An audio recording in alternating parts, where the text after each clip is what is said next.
It's 3 a.m. and the facility is quiet. Office workers and administrators roam the halls. Security officers stand at their posts, clad in advanced tactical armor and carrying standard-issue M4 carbines. 3 Foundation employees sit at flickering monitors watching a live feed of footage from the containment cell of the infamous SCP-106, or as it's referred to by all staff, the Old Man. No Foundation personnel are permitted to travel within 60 feet of the cell for security reasons, and nobody is permitted to physically interact with the anomaly without the approval of 2/3 of O5 Command. The observer's eyes itch and sting from hours of unending blue light exposure, but they can't look away. The Old Man is crafty. He might have the insatiable bloodlust of a hungry great white shark, but he's not mindless. He's a calculating predator, more sadistic than the worst human serial killer, and he's always searching for the next opportunity. According to the Foundation records, he's been active since at least World War II, and it's estimated that he has hundreds if not thousands of victims to his name, and many of those made simple but extremely foolish mistakes of underestimating him. After all, it only takes a few seconds of inattentiveness and the briefest moment of distraction to give him the window he needs. To do what, you ask? Oh, don't worry, you'll find out, just like they did. The Old Man has his nickname for a reason. Most of the time, he really does look exactly like that, an old man, or more specifically an old man's decaying corpse, his body covered in rotten, dark, grayish-black flesh that looks like putrid meat. Though the creature has been observed being able to change shape, the rot seems to run too deep for the Old Man to ever hide it. Foundation employees that have observed SCP-106 for extended periods of time have reported seeing it assume the form of grinning, decayed children and women whose rotted flesh barely hangs on their creaking bones. Just seeing the images through a video feed is enough to cause a lifetime of insomnia and other sleeping issues. Still, they have a job to do and the cameras remain fixed on the Old Man. He's been completely motionless for 3 months, just sitting there like a Buddhist monk in deep meditation. A novice might see this period of inactivity as a cause for celebration, but those with experience know that this is merely the calm before the storm. SCP-106 can remain in a dormant state for months at a time. Described by the Foundation scientists as a lulling state, it's believed that the Old Man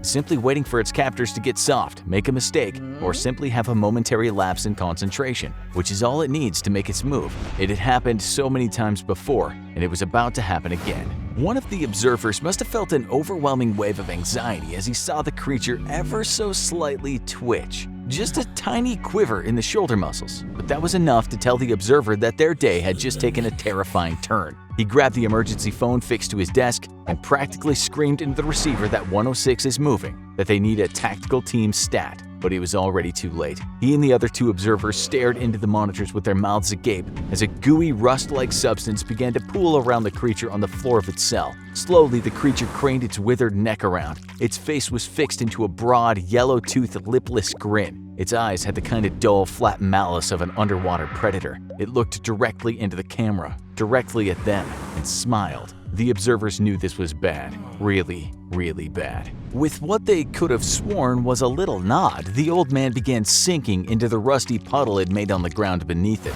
until it had disappeared entirely. SCP-106 is capable of phasing through any solid surface with ease, making it one of the hardest entities to reliably contain, and earning it a spot on the dreaded Keter class, reserved for the anomalies that are complete nightmares to keep locked up. Through the years of costly research and deadly trial and error, the Foundation would later devise ways of at least slowing the creature down. It's shown to have an aversion to lead, highly complex or random physical structures, and intense bright light. None of these cause harm to the creature, as far as we know, literally nothing can, but they'll at least buy you some precious extra seconds with which to at least try and escape. Seconds the 3 observers didn't have. One of them grabbed an emergency line again and barked into it that they had lost visual on the anomaly. Just then, the observers heard a faint, crackling sound behind them and the hissing of a chemical burn. They turned in horror to see a huge rusty burn mark expanding across the wall, right next to the door, which was their only escape route. They backed as far away from the door as they could as a rotten hand began reaching out of the mass of corrosive black sludge, followed by the grinning face of SCP-106, ready to have some fun.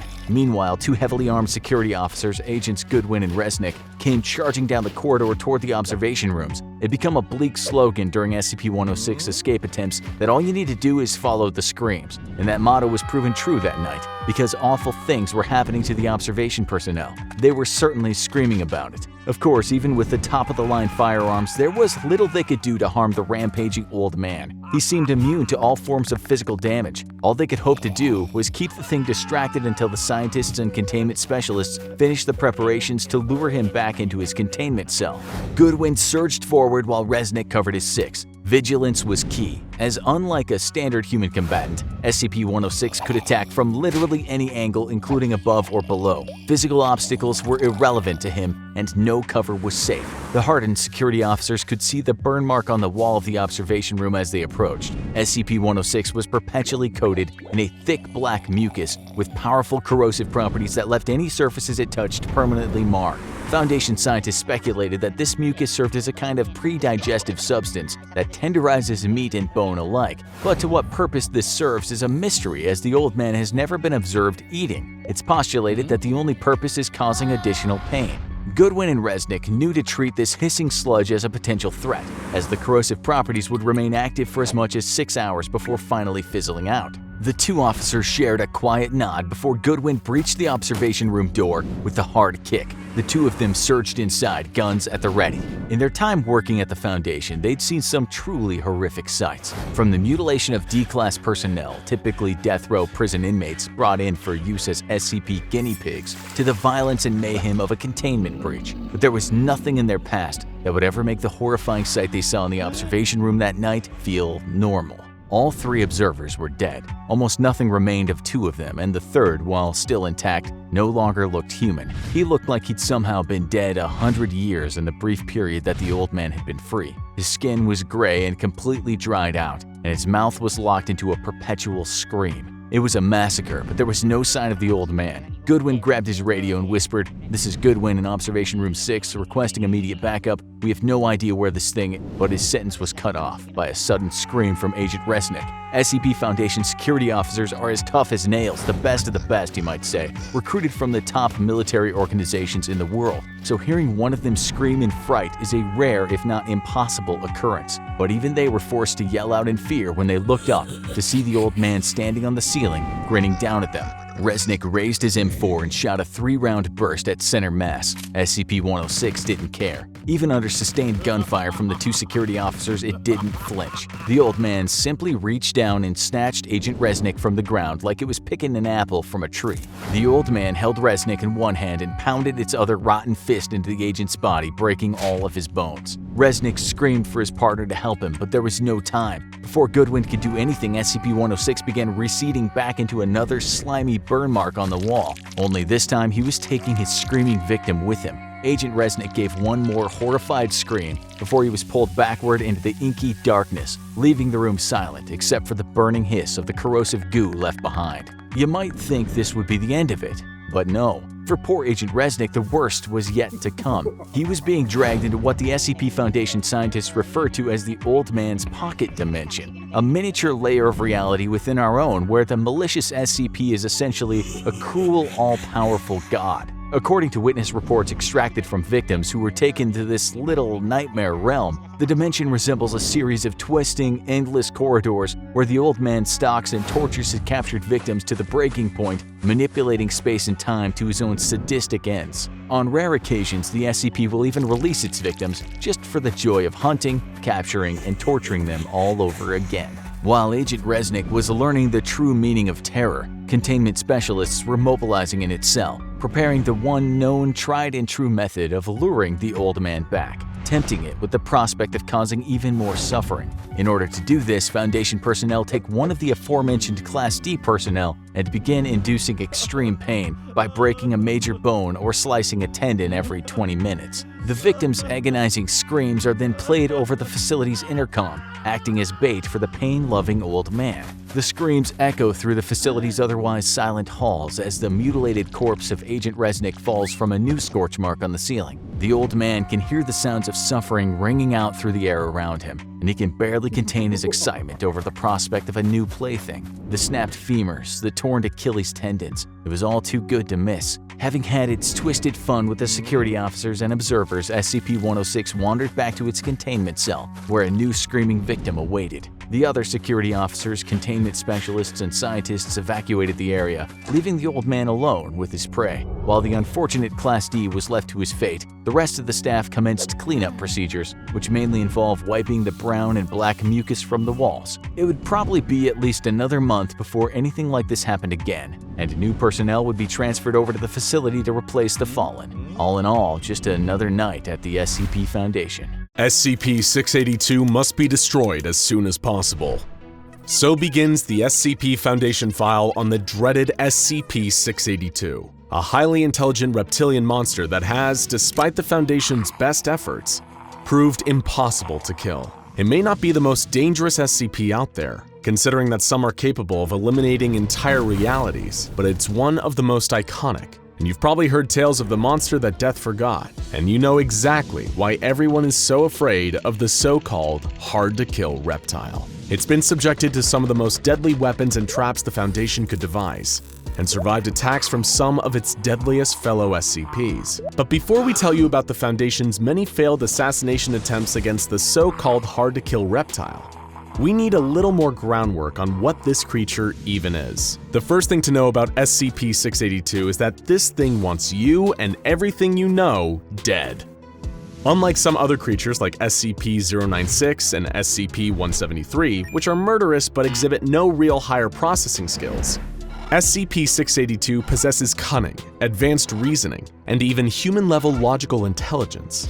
SCP-682 can engage you in conversation, but just talking to the creature calmly and cordially will sometimes cause it to enter its rage state, where it becomes even more dangerous and volatile. The beast is perpetually kept in a tank of powerful hydrochloric acid, melting its tissue to prevent it from reaching its full potential and going on a rampage. The creature's most terrifying asset, and the reason it's proven impossible to terminate thus far, is its incredible adaptability to any and all external stimuli. 682 is a reactive being, capable of not only surviving and regenerating from all attacks, but often incorporating those attacks into its own wide arsenal. In other words, if you're hoping to kill this thing, you better kill it on the first hit. Because if you don't, you better believe it's gonna hit you back 100 times harder. This brings us to the main event. Some of the SCP Foundation's most ambitious and frightening attempts to terminate SCP-682, or even understand how it could theoretically be terminated. There are quite literally too many unsuccessful attempts for us to list them all here, so think of this as a highlight reel of the Foundation's most prominent failures. 682 was first cross-tested with SCP-017, a humanoid shadow entity shown to be able to consume matter with its shadows and leave no traces behind. Tests on tissue samples from 682 showed that SCP-017 was able to consume said tissues with no adverse effects. However, when SCP-017 was placed into the containment chamber with the actual creature, 682 let out a horrific roar that was so loud it damaged nearby audio equipment. SCP-017 fled to the corner of the room, and 682, in its rage state, attempted to breach containment. Agents managed to suppress and remove the creature, but no meaningful damage was logged. Attempt failed. SCP-173, the killer statue, was later brought in, hoping that its thus far impeccable track record for killing would hold strong.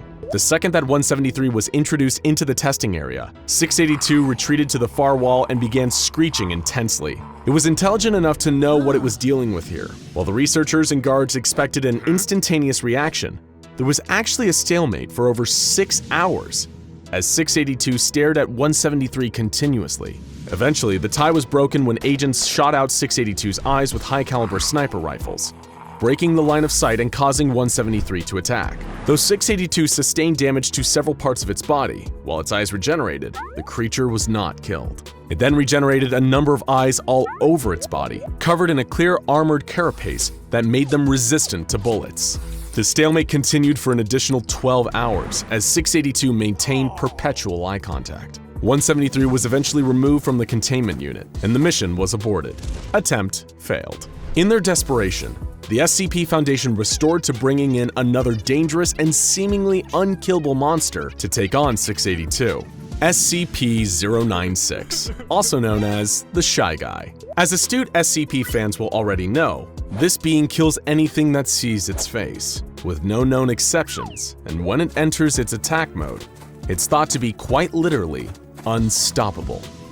Or at least, it was. While SCP-096 was able to destroy 85% of 682's original body mass during their 27-hour battle, it was left mentally broken, wounded, and huddled in the corner. To this day, if ever confronted with SCP-682, the Shy Guy reacts in pure terror, turning away and clawing at its own face. Attempt failed. During a deadly containment breach, SCP-682 also went head-to-head organically with another iconic SCP Hall of Famer, SCP-106, also known as the Old Man. The Old Man and a shape-shifting psionic anomaly known as SCP-953 broke into 682's containment cell. The Old Man pulled both of his fellow anomalous combatants into his pocket dimension to continue the battle on his terms. However, despite losing 67% of his body mass during the ensuing pocket dimension showdown, 682 still prevailed, with the Old Man eventually fleeing back to his cell and 953 being collected and taken away by agents. Once again, SCP-682 continued to hold the title. But it wasn't just cross-testing experiments, intentional or otherwise. The SCP Foundation's quest to kill 682 led them to a number of more conventional murder methods, all with varying degrees of success. Due to SCP-682's highly adaptive abilities, some methods were discounted from the outset.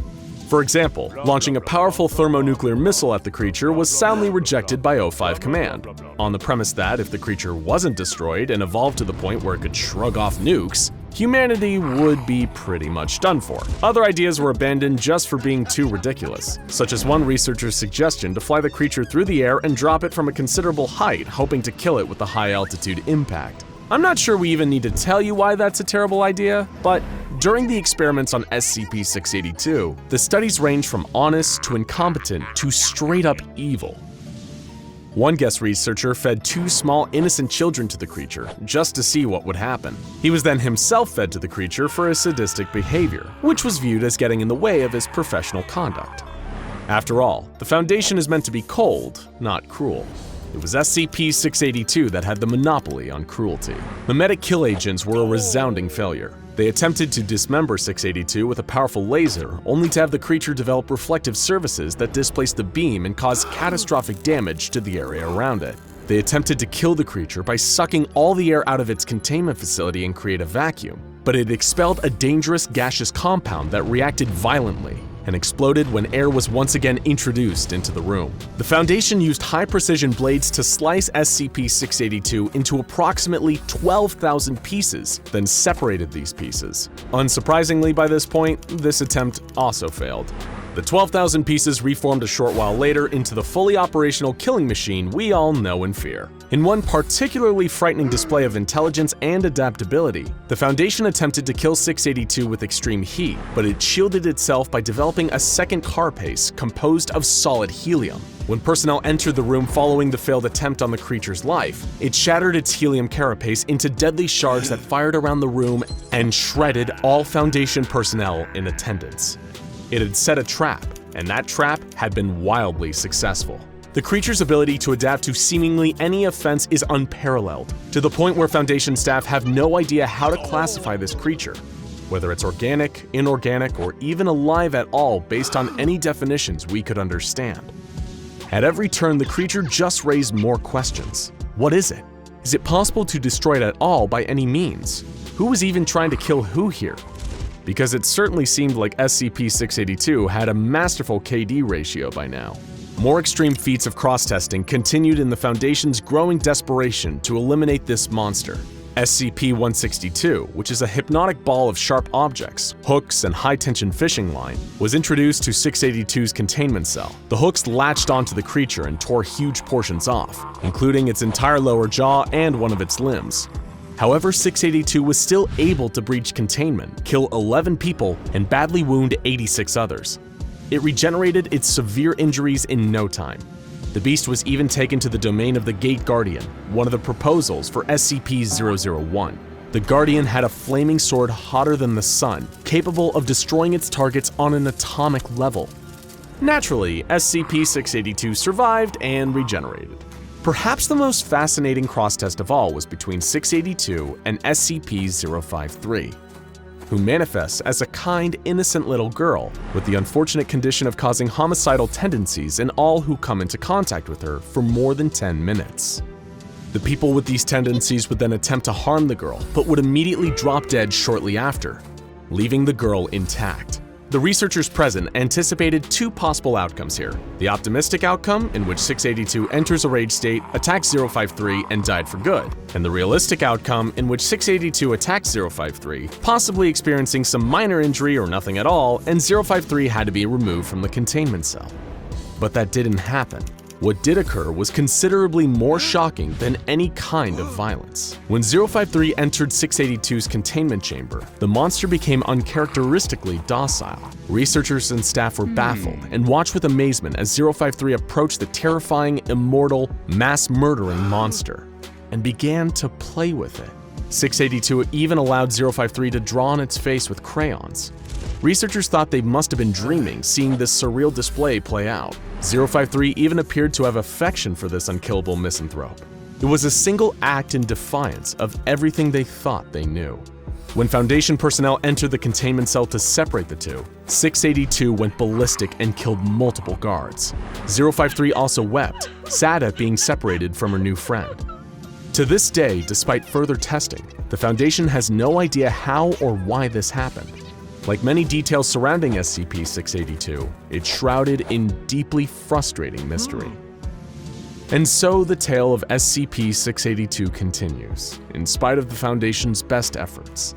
The monster continues to breach containment and slaughter with some regularity, taking out its seemingly limitless hatred for not only human beings, but anything that dares draw breath.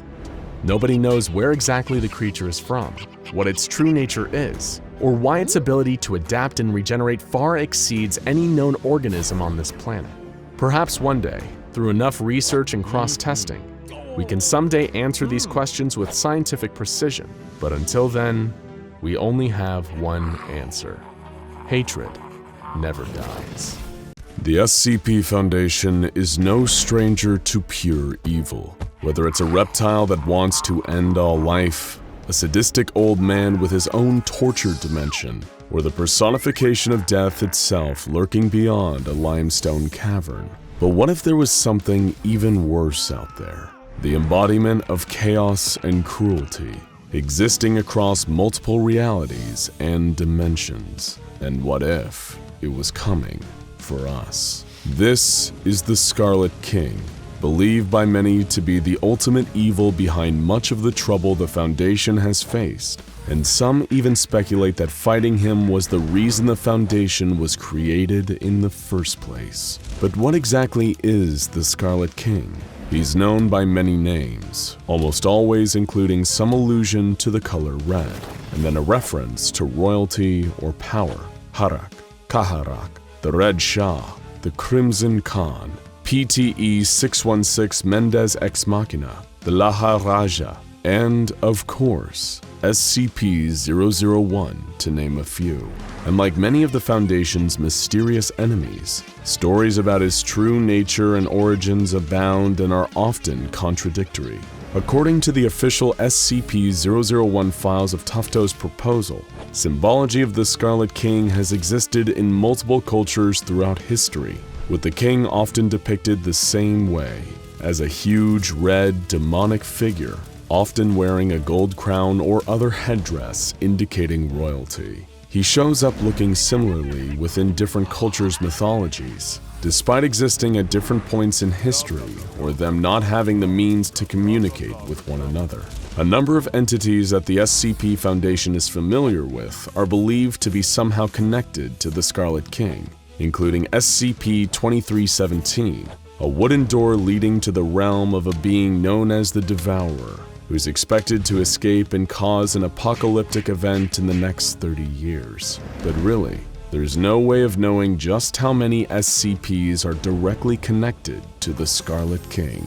Strangely, the Foundation's official file on the Scarlet King once designated his containment class as Keter, but that has since been downgraded to Safe. According to the file, any attempt to change this designation is likely to lead to horrifying results. It is widely known that the Scarlet King still has considerable influence over a number of groups, individuals, and anomalies in our universe. And if ever he made his way into our universe, it would likely lead to the irreversible damage of reality itself. So then why Safe? And why are the O5 Council so adamant that it remain that way? Getting to the bottom of this mystery is exactly why we're here today. But to fully grasp the true nature of the Scarlet King, we must first understand the man whose life and fate have always been tied to it, Dr. Robert Montauk. If that name feels oddly familiar to you, it's because of its association with one of the Scarlet King's most recent attempts to enter our reality, SCP-231. This SCP, often referred to as the Brides of the Scarlet King, was formed of 7 women. 7, by the way, being an extremely significant number for the King, all kidnapped by the most recent in a long line of the King's devoted cults known as the Children of the Scarlet King. Each of these 7 unfortunate women were impregnated with anomalous horrors, such as the infamous SCP-682, and every time one of these horrors were birthed, a catastrophe occurred and the mother died. At the time, Dr. Montauk was a prominent researcher studying this anomaly, and as 6 catastrophes had already occurred, pressure was mounting to figure out a way to prevent the final birth. But as he was working on the issue, Dr. Montauk was struck with a personal tragedy, the mysterious disappearance of his 14-year-old brother Jacob. In his fear and anger, Montauk believed that this must have something to do with the Scarlet King and his disciples. Wanting revenge, Montauk proposed an idea so horrifying that the details were never made public. A procedure known as 110 Montauk, to be performed on the final bride at regular intervals. However, this wasn't the end of Dr. Montauk's fraught relationship with the Scarlet King. It was just the beginning. To give you some perspective on just how dangerous the Scarlet King is, the SCP Foundation and the Global Occult Coalition decided to put aside their differences and form a joint effort to stamp out the children of the Scarlet King. They were successful in this mission, and even managed to capture the children's leader, a mysterious man named Depeche Spivak. Dr. Montauk, who became the lead researcher on 231 and 2317, was naturally the first choice for interviewing Depeche about the true nature of the children and of the Scarlet King. Dr. Montauk could never be the impartial interviewer that the SCP Foundation wanted, though. The suspicion that the Scarlet King or the children had something to do with the loss of his younger brother still lingered just beneath the surface. Like a lot of cult leaders, Depeche was extremely cryptic in his answers to Dr. Montauk's questioning. He'd already heard of the doctor from the reputation of the horrifying Montauk procedure, and was surprised to see him so calm and courteous in person. A few key facts about the king and his cult were revealed in the first few rounds of questioning. The children had once worked with the Serpent's Hand before being excommunicated for their allegiance to the king, and they had stolen sacred texts from the mystical Wanderer's Library to assist in their summoning rituals. Depeche also revealed that the Scarlet King is bound by 3 laws: the law of blood, the law of concrete, and the law of howling. Dr. Montauk, confused and frustrated by Depeche's secrecy, had to learn more. He found an old memoir from a former member of the Children of the Scarlet King, Jack Hirsch, who had the ability to invade the minds of people from the past and experience what they experienced. He recounted a battle between the Scarlet King and his followers, and a group of time-traveling Turkmen warriors from SCP-3838. Hurst saw both sides of the battle. From the perspective of the Children of the Scarlet King, their lord ruled over them from an immense fortress embedded in a volcano.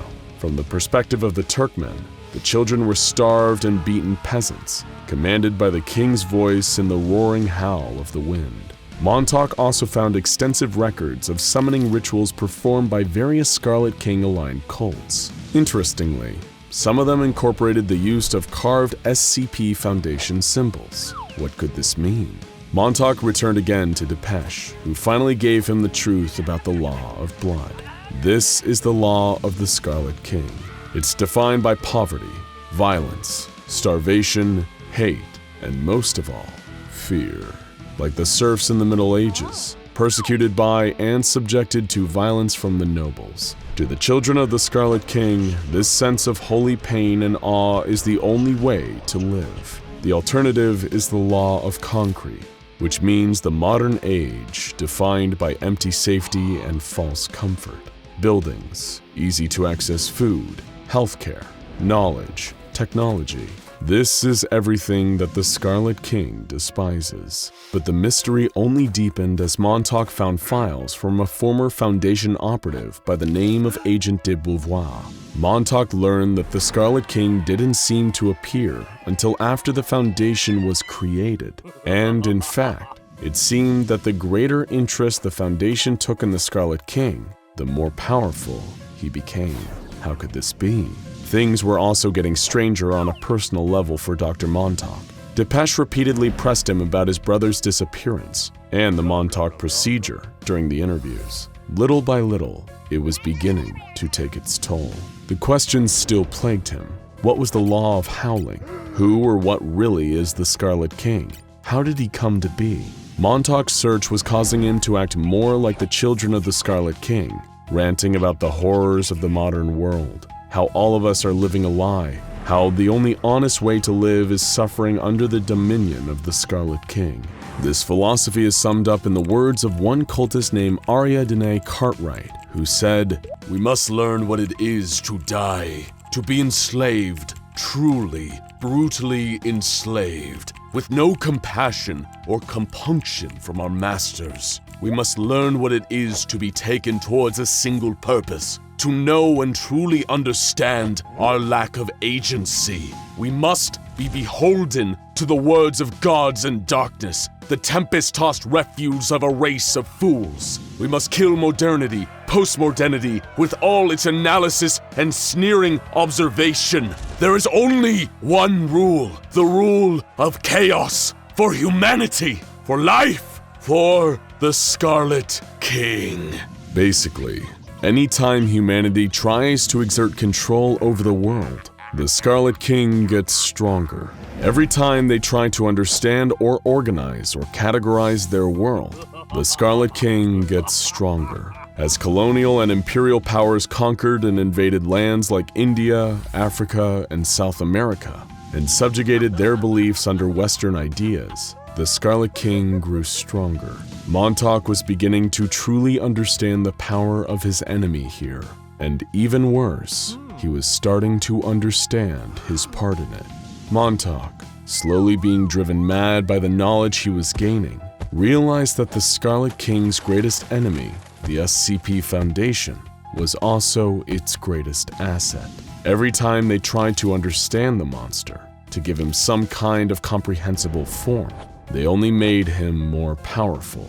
Just in time with Montauk's new revelation, a red crack appeared in the wall of Depeche Spivak's containment cell, a portal to the realm of the Scarlet King. Foundation staff found they were unable to enter the cell, and Depeche demanded a final interview with Montauk. With no other options, the Foundation relented.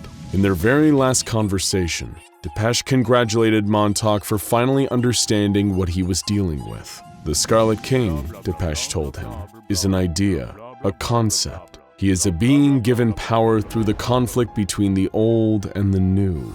This is the law of the howling. The Scarlet King's endless rage at the direction the world and humanity has taken. The king, according to Depeche, hated the Foundation's belief that science and rationality was the true path to progress. The king saw this as little more than petty arrogance. The reason Montauk's procedure on the final bride of the Scarlet King was so effective was because it wasn't born out of science. It was born out of hate, pain, the desire for revenge, and in the Scarlet King's realm, that would be all there is. Unless our world, and especially the Foundation, changed its course, The Scarlet King's rise to absolute power would be inevitable. Montauk, his mind practically gone, asked one last question. Did the children or the Scarlet King take his brother, Jacob? When Depeche told him the answer, no.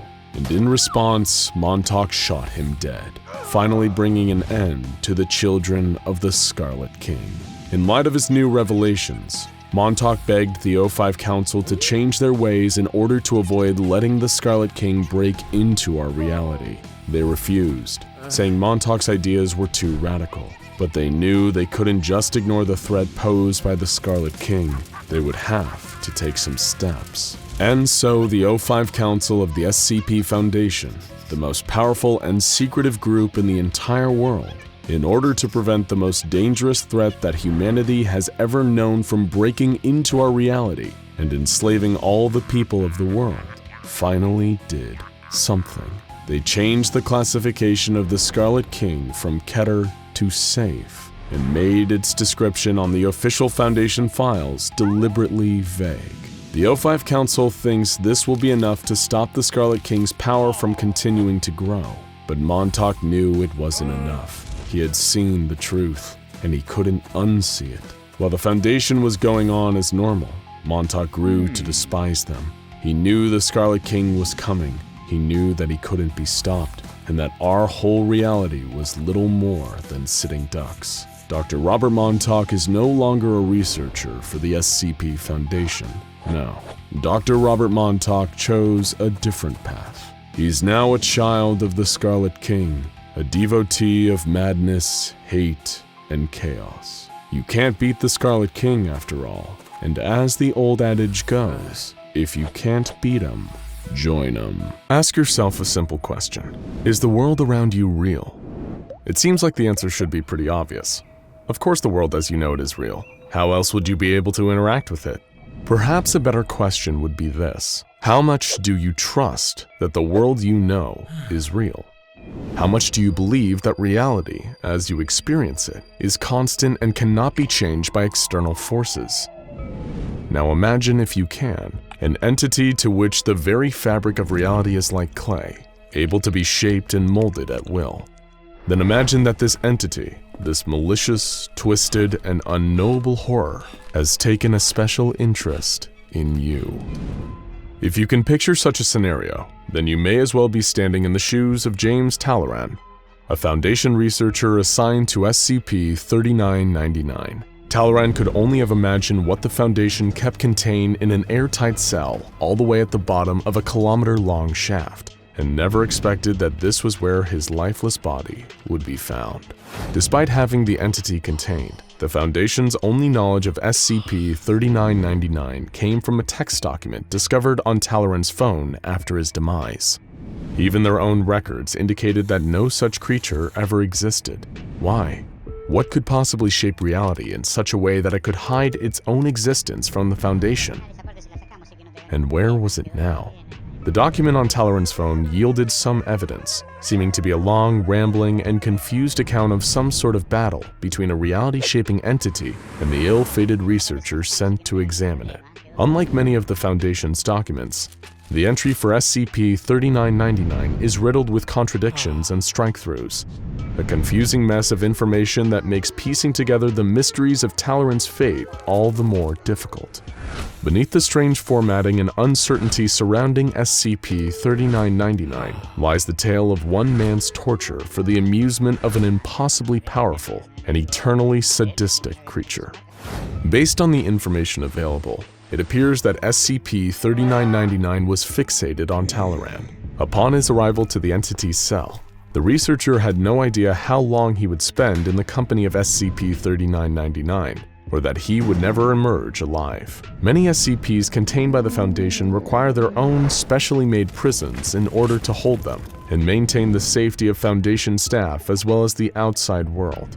But imagine if an SCP could turn the tables, bending the world around a single member of the Foundation, using all of reality as their own personalized torture chamber. The list of horrors endured by Talleyrand is both exhaustive and incomplete, given the length of time he spent with the creature. Shortly after James Talleyrand was assigned to Site-118, where SCP-3999 was contained, the entity was somehow able to breach containment and began to twist the world around it in the name of a singular, cruel objective: the torture of James Talleyrand.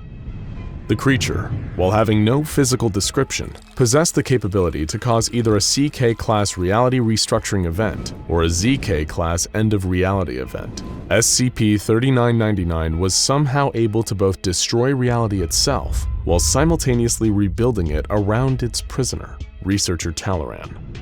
Every creature, person, and machination that SCP-3999 created was done so with the express intention of making Talleyrand suffer horribly over the course of millions of years, according to the researcher's own writings. The exact details of how SCP-3999 tortured Talleyrand are littered throughout the document he was found with, but it is apparent that the entity was able to use its reality-altering abilities to continually revive the man after killing him as a way to prolong his pain. SCP-3999 seemed to be able to use its powers however it pleased, but focused all its attention and actions on causing misery for one man. It simply enjoyed inflicting suffering. One of the examples of the atrocities James Talleyrand suffered at the mercy of a cold, remorseless creature was witnessing the deaths of others. Although they were constructed and controlled by SCP-3999, Talleyrand saw trained Foundation security personnel drag 3 people into the cell. He recognized them instantly as his own family. Talleyrand was made to watch as his mother, father, and sister were executed with a single gunshot to the head by members of the same organization that he was a part of.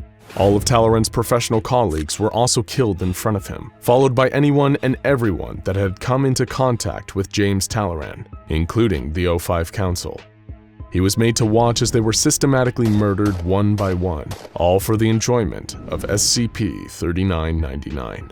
At some point during the creature's torture of Talleyrand, there appears to have been some attempt to contain SCP-3999 within another SCP, SCP-2432, a room within a hotel now owned by the Foundation that appears to compel its guests to write exaggerated positive reviews after staying there. When introduced to SCP-2432, SCP-3999's ability to alter reality seemed to have the effect of creating a dimensional anomaly within the hotel. A crawlspace opened up in SCP-2432, leading to an almost identical room. The front door of this new room, designated SCP-2432-1, led to an alternate dimension that resembled the hotel housing SCP-2432. The rooms of this new version of the SCP-2432 hotel were a seemingly infinite, endless loop of rooms. This dimension also played host to a number of strange creatures, as uncovered by Foundation research teams that ventured there. Most notably, a creature resembling a male Homo sapien, calling itself Researcher Talleyrand. This being was dressed in clothing similar to Foundation researchers, and appeared nervous and confused when approached by personnel, only to be executed when asked to be told the location of SCP-3999. Later during SCP-3999's 3 million year torture session, James Talleyrand was interviewed with another doctor working for the Foundation. The interviewing doctor had no recollection of Talleyrand's assignment to SCP-3999, and both James's involvement with the Foundation and the very existence of SCP-3999 were expunged from the Foundation's database. As Talleyrand desperately tried to rationalize what was happening to him, he told the interviewer, "I have trouble focusing on things now. I just feel a lot of unease. It's like reality has started to feel less real, if that makes sense." Shortly after, he attempted to ask the doctor for his name and for him to identify which of the Foundation sites they were at. In response, the doctor emitted a strange noise from his mouth, confusing Talleyrand. "That's not a name. You just made a noise with your mouth," the researcher replied. "Why am I thinking of redactions? How can a word be redacted like that in a normal conversation?" Following this, the floor beneath James Talleyrand's feet disappeared, and he was swallowed by darkness, as SCP-3999 continued bending reality to make him suffer. What followed were multiple failed attempts from Talleyrand to either escape from the entity or nullify its abilities to warp reality. SCP-3999 had, at a later point, trapped Talleyrand in a stage play version of its cell. As James frantically tried to escape out of a nearby door, where he hoped to find reality, he was met with a solid wall. "I'm trapped in whatever this place is with this thing, and there's no outside reality anymore," he realized. Researcher Talleyrand tried to understand the entity, but SCP-3999 defied description. It was simply chaos. In his desperation, Talleyrand was able to dig a tiny hole in the floor through which he could see a light. Filled with thoughts of his beloved family, his colleagues, and the rest of the world that had once existed, he opened the hole wider. It is unclear what happened after this, but it is apparent that James Talleyrand was still unable to escape SCP-3999. However, as the situations he found himself in grew increasingly strange, James Talleyrand was able to take greater control of his predicament. This is evidenced in the Foundation's document regarding SCP-3999. Researcher Talleyrand cannot be contained by this. Researcher Talleyrand will fight his way back. Researcher Talleyrand will recontain SCP-3999.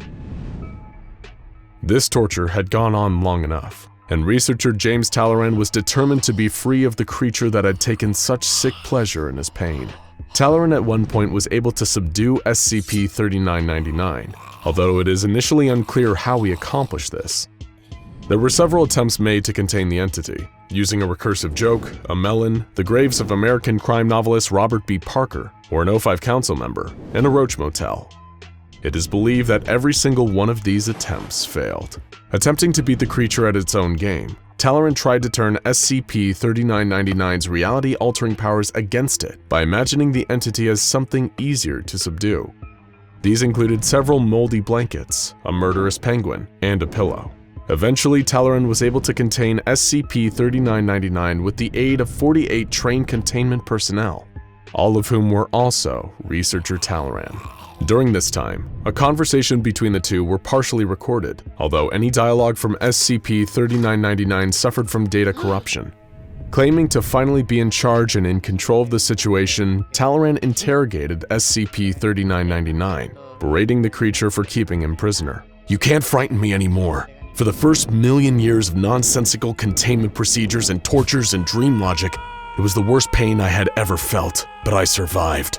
For the second million years, it was still the hardest thing I had ever done, but I survived. By the third million years, I was growing numb." The researcher tried to ascertain the exact nature and origin of SCP-3999, but to no avail. Vowing to fight the entity, Talleyrand told it, "Here's the thing about horror and weirdness. The more you reveal of it, the less effect it has. I am sick of your horror. I am sick of you." Afterwards, he was melted into goo for 5 years. It appears that shortly after this, researcher Talleyrand managed to understand how to destroy SCP-3999. While the entity was immortal and virtually unstoppable, he realized its weakness, that it had to bond to another being in order to survive. Upon discovering this, Talleyrand took his own life, causing all that SCP-3999 had done to disappear. After Foundation researcher James Talleyrand committed suicide, reality reverted to its original state, before SCP-3999 had heavily altered it. His death freeing reality from the evil entity once and for all. The Foundation remains unaware of what SCP-3999 was, or indeed is, and one can only guess as to why the entity subjugated Talleyrand to such terror and horror. What made this powerful reality bender hold such a perverse fixation on one man? Some have likened the creature to a horror writer, continually subjugating a character to all manner of nightmares before deciding to redraft and try something new. Whatever it was, SCP-3999 carries with it a warning that reality isn't always as it seems. It was 1965, and the Chicago PD was investigating a meatpacking plant reported to be the home of a devil-worshipping cult, complete with allegations of human sacrifice. There, the cops were met with heavy resistance. A firefight broke out between the police and the occult worshippers who flooded out of the plant's basement. The cops were pinned down and in trouble, but they had a secret weapon, heavily armed and decked out in sophisticated ballistic armor and covered in strange insignia. Mobile Task Force Epsilon 9, also known as the Fire Eaters, here to assist the cops on behalf of the SCP Foundation. As always with the Foundation, they had no interest in some mere human cultists. Those were a dime a dozen in the world of anomalous monsters. What the Foundation had taken an interest in was who or what these cultists were worshipping. It all begun a few weeks back, near Danforth Meatpacking, an abandoned meatpacking plant just outside of Chicago. No one had given the place a thought in decades, that is, until people started going missing. Rumors spread of people being snatched in the surrounding woods by figures dressed in robes. Mysterious voices and noises were said to be coming out from the cavernous belly of the plant. Some even reported seeing smoke rising out of the building. Thick, black, noxious smoke. Something was terribly wrong here. Something was anomalous. The Chicago Police Department Strike Force, in association with the Fire Eaters from the Foundation, mobilized at Danforth Meatpacking. While the police were initially reluctant to work with these mysterious figures, they turned out to be indispensable for the raid. There were 47 cultists holding out in the basement of the plant, many of them heavily armed and all of them hopped up on zealous devotion to their unknown master. All except one of the cultists fought to the death during a tense firefight with Chicago PD and the Fire Eaters. The single survivor was still heavily injured and was taken to a secure Foundation facility for emergency treatment and debriefing. Typically, the Foundation would need to perform extensive tests on the Danforth meatpacking plant to discover the source of the anomaly's activity. However, this time, it was a Chicago detective who asked the question that busted the case wide open. The hell's with the giant pig? And while it would turn out to be a whole lot more than that, there was indeed a giant iron furnace shaped like a pig in the center of the facility. Measuring 15 meters by 25 meters by 20 meters at its widest points, the thing was a behemoth. It had an internal furnace despite no apparent fuel source, and a 5-centimeter slot of unknown purpose on the side of the machine's immense rusted hide. Naturally, all the police officers involved in the raid had their memories wiped and restructured, and they were lucky, because they'd remain forever ignorant of the true horrors about to unfold in the confines of that godforsaken factory. As is standard procedure, the plant was isolated, and a Foundation research team, led by lead researcher Westrin, under the authority of Regional Director Caleb, was installed on the new provisional site to conduct tests. Other than everyone feeling somewhat uneasy around it, this new anomaly, dubbed SCP-4511, didn't seem to exhibit any strange activities save for its perpetually burning fire. But during the initial research period, a small white card suddenly popped out of the slot in SCP-4511's side. A researcher carefully approached and looked at the card. There was writing. It said, "Current demand, a flock of my own, satisfied." Though nobody on the team had any idea what this meant. After going through a shootout with a considerable death toll to get to it, having a giant metal pig-shaped furnace spit out a cryptic card was strange. But at the secret medical facility where the surviving cultist was being held, things were about to get a whole lot stranger. As he lay in a bed suffering from his injuries, he pulled one of the medical staff close and uttered cryptic, dying words. "Give whatever it demands, or your suffering will be beyond measure." He expired seconds later, less than 72 hours after the raid. Back at the meatpacking plant, at the exact same time, another white card was produced by the machine, reading, "Current demand, the metal teeth that endlessly churn. Period. 1 week." Perhaps this entity was a little more intelligent than they thought. A number of researchers on the team, invigorated by this new development, were eager to press forward with experiments. Lead researcher Westrin, however, did not share their enthusiasm. Something about this entire situation felt like a grim omen to him. This entity had a plan far beyond their understanding, and on some deep animal level, he knew that helping this thing see its plans through would lead to disastrous results. On this first gut impulse, he denied the request for further experiments, but Regional Director Caleb had other ideas. Caleb overruled Westrin's command, and the experiments began shortly after. The entity, jokingly nicknamed the Swine God by researchers, had made its demand. The metal teeth that endlessly churn. But what could that mean? It wasn't long before the entity began to produce more cards. each with their own strange and esoteric demands. However, on some instinctual level, the researchers at the site understood the demands perfectly. The next card's demand was, "The metal of this suffocating prison." Upon receiving this demand, researchers collected scrap metal from around the new site and tossed them into the furnace beyond the swine god's jaws one by one. Inside, they heard the sound of metal crunching. Hours later, all the other metal in the site began to rapidly oxidize and rust, though SCP-4511 itself remained unaffected. The card that came after delivered another simple request. "Oil to slicken my frozen joints." The researchers understood and procured 3 large barrels of oil and tossed them into the furnace. The entity let out a deep gurgle before shaking violently and expelling excess oil, rusted metal, and 2 domesticated pig femurs. It turns out that the swine god had an appetite for pigs, as the next card that rumbled out of the machine bore the request, "2 of my children, made in my image, made in flesh." In response, the researchers provided the entity with 2 adult pigs. Just like the previous requests, they too were tossed into the fiery depths of the giant pig's mouth, from which came the horrible sounds of pigs squealing, and then a low, guttural gurgling. Next, the request was, "The hooks used to hang my children's corpses." To satisfy this request, the researchers provided 17 meat hooks. In response, 4511 spat out a metal sphere at an extremely high velocity, killing observing Foundation Agent McHenry. For reasons that weren't apparent at the time, rather than giving Agent McHenry a proper burial, his body was also fed into the hungry machine. Lead researcher Westron's concerns were mounting, but that didn't amount to much now.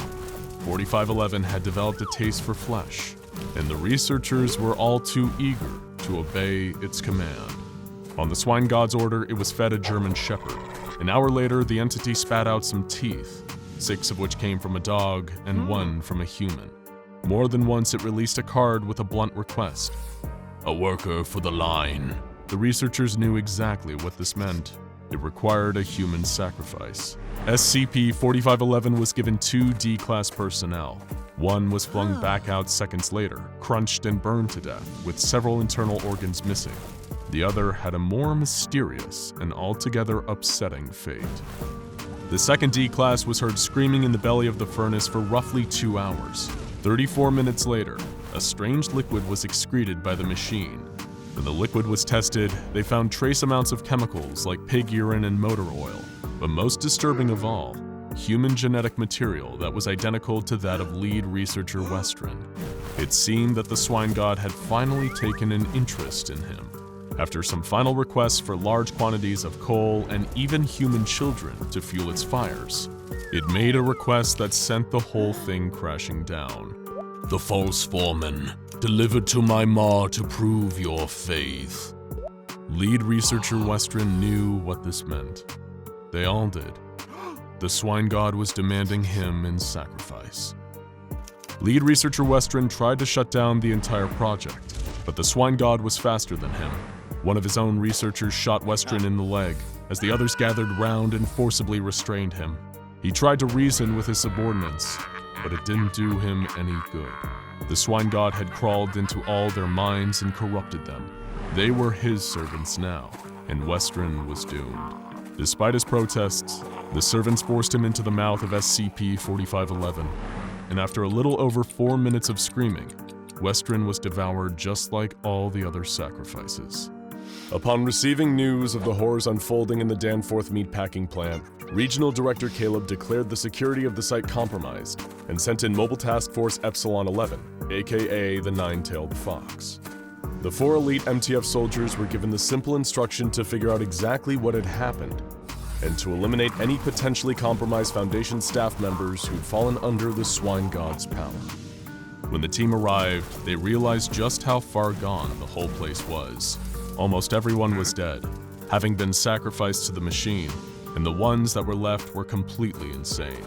They attacked the task force, shouting in their madness about how no matter what the Foundation does to them, it would be nothing compared to what it would do. It had them all under its rusty iron foot. The team was forced to fend off repeated attacks from the pigs' devotees, and even found the powers of the swine god starting to affect their own minds. The beast was more powerful and dangerous than anyone had imagined. The trained Foundation researchers and guards had been transformed into the same cultists they'd fought to gain control of the building by the mind-bending power of the swine god. The MTF were forced to retreat and return with reinforcements to truly clean the place out. Once a slaughterhouse, always a slaughterhouse. At this point, Regional Director Caleb took personal responsibility over the casualties, since he'd been the one who signed off on the experiments in the first place. He gave up his Regional Director rank and deemed himself the new lead researcher on the 4511 case, now that he fully understood the scope and danger of the entity they were dealing with. He wanted to lead the charge in discovering more about the anomaly and hopefully someday negating its deadly effects.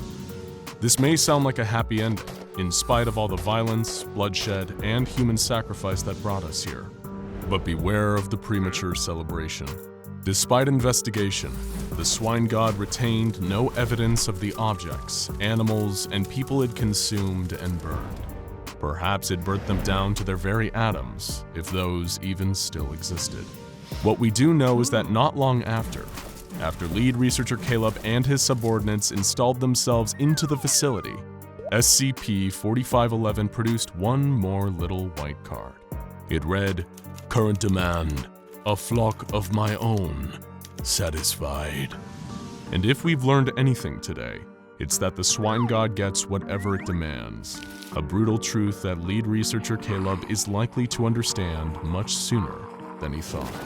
Have you ever seen something you weren't supposed to? Something that made you feel off? Something you regret? Secrets like these are best kept to yourself. But since you're still alive, whatever you saw wasn't nearly as bad as what Peter Holland saw one fateful night in January of 2015. Peter was an unremarkable man, an office worker, slaving away at the daily grind. And like a lot of people, Peter enjoyed nothing more than coming home after a long, hard day, kicking back and watching some TV. It was this innocent activity that led to Peter's horrifying brush with SCP-5049, altering the course of his otherwise average life forever. The event started at around 10:05 p.m. Peter was channel surfing, glued to the couch in his sparsely furnished apartment. Commercials, commercials, commercials. As far as Peter's tired eyes could see. He paused for a moment to watch the end of an ad for a car he could never hope to afford on his salary. But something stopped him from changing the channel again. The next ad had begun, and it was playing a strange, scratchy jingle that gave Peter an odd sense of unease. But even stranger than that was the text on screen. Demon Dan's Discount Homunculus Depot in baby blue bubble lettering. He forced a smile. This had to be some weird comedy skit or viral marketing campaign, or maybe it was something he drank. But no, this was a real commercial, and things were about to get even weirder. The peppy logo faded to a concerning sight. A tall humanoid figure dressed like a used car salesman, but one that definitely wasn't human. His skin was dark green and covered in patches of thick fur. He had long fingers with intimidating claws and a grin full of needle-like fangs. It looked almost demonic, and after a few seconds, the demon began to speak. Hey there, folks, it's your man, Demon Dan, coming at you with the latest and greatest deals from Demon Dan's Discount Homunculus Depot. We've just accepted a shipment of brand new models that would make even the most discerning customers weep with excitement. Let's see what we've got. The creature, apparently named Demon Dan, stepped away from his desk, revealing two long, furry goat legs that ended in large, pointed hooves. Peter now assumed he really was going crazy, but at this point he was along for the ride. Demon Dan continued his pitch. Looking to make your way through the capitalist hellscape that makes home look cozy? Come try one of our newest businessman models. Dan gestured behind him to where Peter was horrified to see a total of 52 adult male human bodies hanging from a wall. There was something uncanny about them. They seemed almost hollow, like a highly realistic costume or a prop from a horror movie. Peter didn't have much time to think about it though, as Demon Dan went on. If you're looking for an extra challenge of inequality, the businesswoman model may be a right fit for you. The commercial then revealed a wall of human female bodies strung up in a similar fashion. Now, you may be thinking, but Dan, business sounds hard, I just want to have some fun. And the fine team here at Demon Dan's Discount Homunculus Depot have got you covered. The camera zoomed out to show an area of the store filled with children's decorations, and more of these strange, hollowed-out human suits in child sizes to match. And who has more fun than kids? No one, that's who. For a limited time, the purchase of any child-size unit comes with a complimentary 50% off coupon for parental units. You just can't say no to a deal like that. Before Peter could process the madness that was unfolding before him, the camera cut again. The store's logo appeared on the screen once more, along with several cuts to locations around the store itself. There were more human bodies, hundreds of them. Demon Dan's sleazy voice rang out over all of it. Here at Demon Dan's Discount Homunculus Depot, we know it's not all fun and games. The bravest among us have a mission to accomplish. The Seven Lords are ever planning their invasion after all, so you're looking for function over form. Well, we've got that in spades down here in the Tactical Services Department. You'll be kicking ass in no time when you're wearing the latest models at the best prices. Seven Lords? Invasion? What did any of this mean? Suddenly, the camera was showing him a new room. Red curtains parted, revealing more of these person suits, several bearing a striking resemblance to real human celebrities. He managed to make out Gucci Mane, Avril Lavigne, Paul McCartney, and Britney Spears before Demon Dan's appearance once again drew his attention.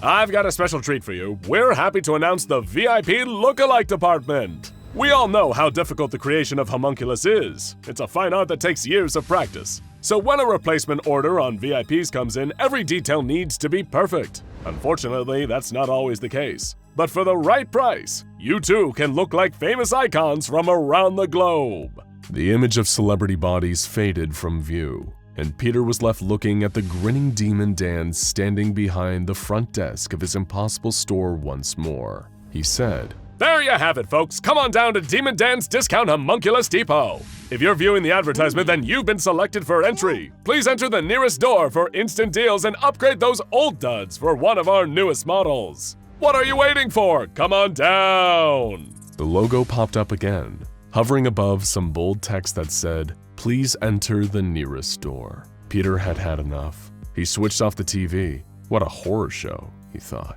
They should just warn you before they put short horror films on TV like that. He had no idea they could just slip them in among regular commercials. Surely Demon Dan and his store couldn't be real, right? But as his eyes drifted to the door in his room, he didn't feel quite so certain.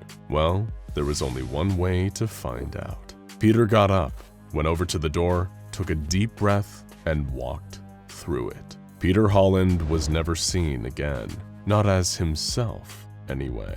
The SCP Foundation has long been aware of this sinister transmission, known as SCP-5049-2, and luckily has found ways to prevent it from claiming more victims. The Foundation Television Analysis Department, as well as webcrawler 40Y40, which is the software the Foundation uses to root out anomalous activity online, are always vigilant for signs of Demon Dan's commercial running. Just observing Demon Dan, who is himself classified as SCP-5049-A, and his ads put you in immediate danger, as they can transform any nearby doors into SCP-5049-1s. Those are interdimensional portals that remain active for around 15 minutes after viewing the ad. So then what specifically is SCP-5049? It's the entire pocket dimension known as Demon Dan's Discount Homunculus Depot, a Kettier-class spatial anomaly constantly on the lookout for new human victims, which it transforms into fleshy suits for its demonic clients, which let them blend in around humans. Prior to its discovery by the Foundation, it's likely that Demon Dan and his associates claimed hundreds, if not thousands, of lives. But sadly, even discovering this anomaly came at a gruesome cost to the Foundation. On February 16, 2020, the ad played on Safe Storage Warehouse 13's break room television. At the time of the broadcast, 4 Foundation personnel were present, including Security Agent William Birkin. Worrying that this was a potential security threat, Agent Birkin investigated the door to a nearby closet. The second he opened it, he was transformed to the storefront of Demon Dan's Discount Homunculus Depot. he saw Demon Dan himself standing at the corner, while 4 smaller reptilian imps fought over a small flesh suit. Demon Dan scolded them, before turning his attention to Agent Birkin. Tis, you aren't supposed to be here, little man. How naughty. I'm gonna have to have a word with marketing once I'm through with you. Agent Birkin, fearing for his safety, drew his weapon and shot Demon Dan 3 times. The creature dematerialized, before appearing right next to Agent Birkin and disarming him with a swift chop. The unfortunate security agent was then grabbed by the considerably larger Demon Dan and thrown over Dan's shoulder. We know all of this because Agent Birkin's standard issue Foundation body camera recorded the whole terrifying ordeal, even as Demon Dan dragged the helpless Birkin back into the twisted workshop behind the store. There, Birkin saw what would soon be his own fate right before his eyes. Dan's minions converting human bodies into fleshy suits for their demon clientele, and this unfortunate security officer was next. Dan gave him over to a pair of large sheep-like demons and told them to drain, skin, and declaw him. Birkin's video feed finally cut as the demons pulled out their rusty tools and began to work on him. Of course, the SCP Foundation wouldn't take an attack on one of their operatives, inside one of their facilities no less, lying down.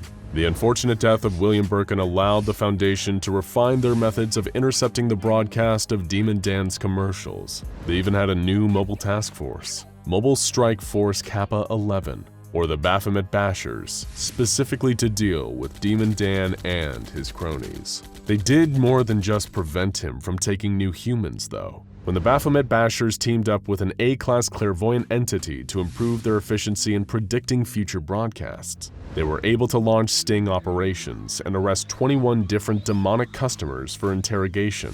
This impressive strike back finally gave the Foundation some meaningful leverage over Demon Dan, and through the use of their clairvoyant entity, they were able to call a temporary truce and arrange a meeting with Demon Dan himself. Captain Steiner, an agent of the Foundation External Negotiation Department, was the one to interrogate Demon Dan. They sat across from each other at a table, and Demon Dan was clearly tense, frustrated with the way the Foundation had been messing with his business. All of their sting operations were frightening off his customers. In return for letting him continue his work, the Foundation wanted Dan to turn over all the information on his bosses and customers, allowing the Foundation to track their movements. When Dan was evasive about whether he'd comply, they tried threatening him. Dan laughed them off. Go ahead, take your best shot, little man. There's a dozen more just like me. You won't stop anything. Finally, he was pressured into giving a yes or no answer as to whether he'd willingly collaborate with the Foundation and act as an informant against his kind. When Demon Dan hinted that he may be willing to comply, he began to make a horrifying gurgling noise and gripped his head in pain. He began speaking in Latin in a voice that wasn't his own, as though the 7 demon lords he served were speaking through him. They said, "You are a fool, jailer, to think a pathetic morsel such as this could aid you against us. I have allowed you to toil in your own delusions for far too long. You may have taken advantage of Asmodeus all those years ago, but you stop nothing. You hinder nothing. You jail and barter to no avail. Your time is coming." And then Demon Dan's head exploded, which obviously prevented him from giving any incriminating information on those he worked for. Whoever the Demon Lords are, they're certainly the secretive type. You may think that this is the end of Demon Dan's Discount Homunculus Depot and of SCP-5049, but soon another ad ran. It advertised the same products and services out of the same store. The only difference was that this time, a different entity was starring in it. You're a new SCP Foundation researcher on tour of Site-17, familiarizing yourself with the location and its many anomalous inhabitants. It's the second largest Foundation containment site out there, and it's also the kind of job that most junior researchers dream of. Low-risk humanoid containment, baby. Most of the inhabitants in your sector are cordial, willing to comply with orders from staff, and seem, for all intents and purposes, pretty much human. You pass from door to door, looking through the viewing hatch of each one. You can't believe what you're seeing. It's a wonderful who's who of anomalous humanoids. You see the wise, bearded face of SCP-343, known to some as God. You see the blue eyes and shining blonde hair of Iris, SCP-105 looking wistfully into a Polaroid picture. You see the tanned, melancholic face of Kane, SCP-073, as he stares off into the middle distance. Face after face after face passes. You can see yourself getting more familiar with each one. Yes, your time here will be… Wait, was that Hitler? You stop and walk back to the door you just passed, where you can't help but stop and stare in disbelief. Yes, it's him! It's gotta be him! You recognize the unpleasant sneer, the hideous comb-over, the silly little toothbrush mustache. The SCP Foundation seems to have Adolf Hitler, the former leader of the Third Reich in World War II, in active containment, and his designation is SCP-2430. You've seen killer toasters and masks that can take over people's minds, but you've never seen anything as surreal as this. You immediately run to your superior and ask how and why Hitler is in one of the Site-17 humanoid containment cells. Buckle in, because we can guarantee it's one of the most insane stories you've ever heard. It's late April, 1945, and the Soviets are rampaging through Nazi Germany, destroying everything in their path. The German forces have been nearly obliterated, and Hitler and the rest of his Reich Chancellery have retreated to a secure bunker beneath Berlin. There on April 30th, 10 days after his 56th birthday, Hitler died. This was truly unfortunate for the Soviets, as they wished to have had the chance to kill him themselves. 2 days later, Soviet forces stormed the Führer bunker. It was little more than a formality at that point, as the news of Hitler's death had already gone public. By the time they arrived, all that was left of Hitler was a pile of mostly burned remains. A fitting end for someone who had caused the same cruel fate for so many others. They collected what was left of Hitler's body and brought it back to the fatherland, a kind of trophy for their nation. But Hitler dying before Joseph Stalin could get his hands on him was not what Stalin wanted. Hitler had not only caused the deaths of millions of Russians, he had personally betrayed Stalin's trust. And when you betray Stalin, bad things happen to you. Very, very bad things. 2 years earlier, in 1943, Soviet forces had raided a camp in Genowiska, belonging to the Obscura Corps. Think of them as the Nazis' own version of the SCP Foundation, who were hell-bent on gathering anomalous people and artifacts to increase the power of the Third Reich. They were a far more militant offshoot of the Thule Society, a group that described itself as a study group for Germanic antiquity. While this may seem innocent, the Thule Society was actually a racist cult, closely aligned with the goals and ideas of the German Nazi Party. Many have also speculated that they were heavily involved in the occult, and it's this mysticism-obsessed offshoot that went on to form the Obscura Corps. And in their Genowiska base, they'd obtained 100 pieces of enchanted occult flesh with human skeletons embedded in each of them. This flesh was believed to originate from the mythological Sarimnir, the beast hunted and eaten again and again by the pantheon of Norse gods, having the qualities of both a wild boar and a goat. The flesh can bond to skeletons and give them a quality somewhat like immortality. Any flesh cut from them will regrow time and time again if given a rest period. Now that he had both the flesh of Sarimnir and Hitler's burnt remains, Stalin had an idea. A perfect way to not only bring satisfaction to the Russian people and the world, but to finally exact the true revenge that Hitler had denied to him. He called it Project Judica, namely after the very bottom level of hell reserved for betrayers like Judas. A perfect tribute for an old ally turned enemy. He couldn't kill Hitler before, but if Stalin was going to get the chance, Hitler needed to live again. For years, Stalin's top scientists tried to use arcane methods to resurrect Hitler by combining his remains with the flesh of Sarimnir. At times, they even came close to creating a new Hitler, but there was one huge issue. The creature they created could not feel pain, and for Stalin's plans of violent and painful retribution, the lack of suffering simply would not do. They destroyed what they had created and went back to the drawing board. Stalin would stop at nothing to get what he wanted, even if it meant breaking every law of nature in the process. In order to make his twisted dream a reality, Stalin formed an unholy alliance with a group known as the Uralic Fleshcrafters, a neo-Sarkic cult that was a branch of the nightmarish religion of Sarkicism. This group essentially worships avatars of flesh, corruption, and disease, and are behind some of the most terrifying and disgusting anomalies out there, including the flesh that hates and the bone orchard. True Sarkicists, who show the proper devotion to their vile deities and know the right rituals to contact them, are often granted anomalous powers that spread the Sarkic influence further across the known dimensions. These powers will usually involve having a supernatural ability to manipulate the flesh of themselves and others, allowing them to enhance their bodies, cheat death, and warp their enemies beyond repair. They can sometimes even create life, if they're a powerful enough acolyte of Sarkicism. And it was because of these powers that Stalin wanted the Uralic Fleshcrafters under his command.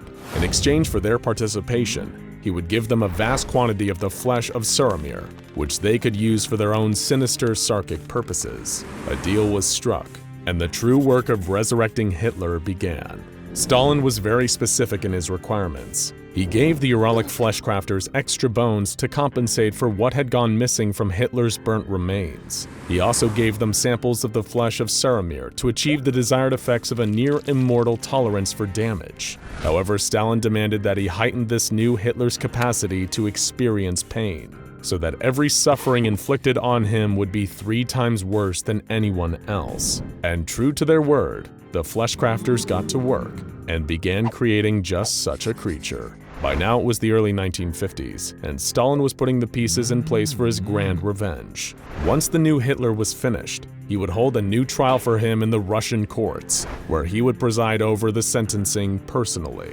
Once the new Hitler was done, the Uralic Fleshcrafters were rewarded for their participation in Project Judica, with 4,000 kilograms of the flesh of Suramir. Stalin now had his very own personal Hitler chew toy that he could maim and torture as much as he pleased, knowing that he would always heal and soon be ready for more.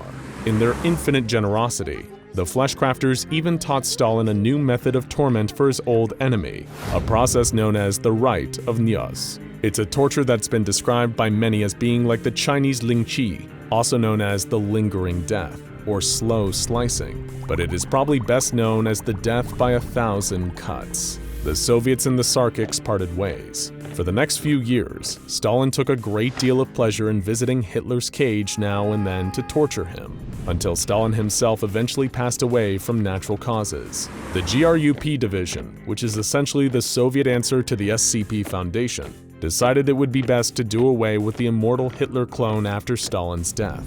He no longer served any purpose, and no matter how hard they tried, they couldn't permanently kill him either. In the end, they settled on a kind of compromise. He would be buried alive and forgotten, forced to live a torturous eternity that he could never escape. Until, of course, he was dug up and rescued by none other than the members of Obscura, a modern splinter group of the original Obscura Corps. Like many high-profile Nazis who'd escaped the war, the new Hitler was spirited away to a safe house run by sympathizers in Argentina. The ones taking care of him received the following correspondence from the Obscura agents who'd first dug the new Hitler back up. We have managed to rescue the Führer and bring him to safety, but he is effectively dead on the inside. I blame the Reds for their inhumane treatment of the Führer, who may have been bewitched by the Reds' Wunderwaffe. I wish we could mercy kill him, but we've tried everything. He just won't perish. Don't abandon him. He's too distinct in plain sight. They didn't have the new Hitler for long, though. In 1960, efforts to hunt down the remaining Nazi fugitives increased in intensity. The new Hitler was soon captured by Mossad agents searching for Nazis in Buenos Aires, and then remanded to the containment of the SCP Foundation when they realized that he had a number of anomalous properties, such as his incredible regenerative abilities, as well as the fact that his DNA seems to be based on that of a wild boar and a goat rather than a human. However, X-rays conducted by the Foundation have discovered traces of cyanide still in his system, as well as traces of lead in his skull where the bone has regrown over the bullet. In other words, it was unquestionably the real Hitler, and he was now in Foundation custody forevermore. It's such a wild story even by Foundation standards that you can barely summon the words to respond once your supervisor is finished. He just stands there with a slight smile, basking in your amazement. Before you can even ask again, he confirms the facts one more time. Yes, it is the real Hitler. The only functional difference is that he can't die and he has a heightened sense of pain compared to most people. You think on what you've been told for just a moment, and then you have only one question. Are we allowed to punch him? Your supervisor smiles and says, "Of course, we all do." It's the holiday season. Outside it's cold and there's snow blanketing the ground. But inside you're warm and gathered around the light of a roaring fireplace and a glowing Christmas tree. This is what Christmas is all about. Warmth, joy, and togetherness. But just because you're comfortable doesn't mean you're safe. You were so busy opening presents and stuffing yourself at dinner that you didn't notice the face pressed up against the window. That long, gaunt face with the staring eyes, the wide mouth full of yellow teeth, and the scraggly white beard. You don't know it yet, but within a few days, you'll be dead.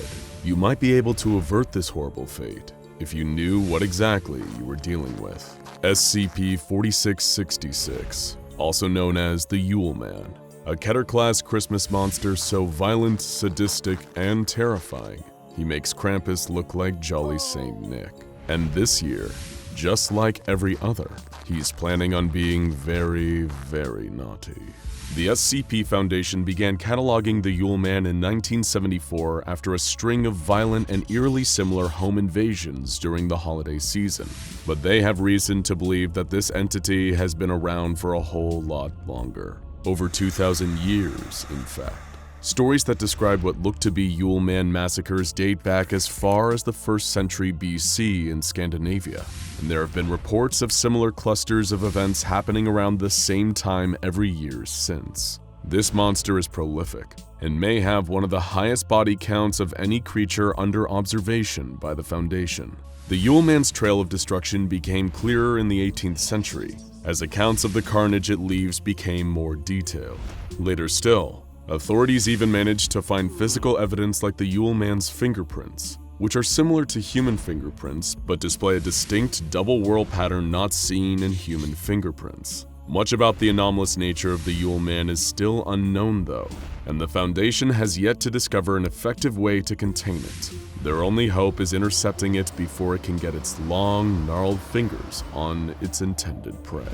Maybe you're feeling worried, or that you're being watched. You have good reason to be afraid, because during his yearly active period, the 12 days between December 21st and January 2nd, he's always searching for prey. Nowhere is safe, because while it was initially believed that he only appeared to those who live north of 40 degrees latitude, it's now believed that much like Santa Claus, the Yule Man operates worldwide. Anyone could be in his sights right now, blissfully unaware of the nightmare coming down the tracks towards them.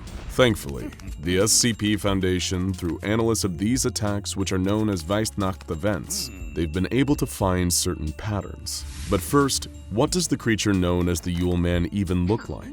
Much like SCP-096, the Yule Man is a long and lanky humanoid, standing about 2 meters tall, who resembles an emaciated human of European descent, and never wears any clothes or other coverings despite the frigid temperatures he operates in.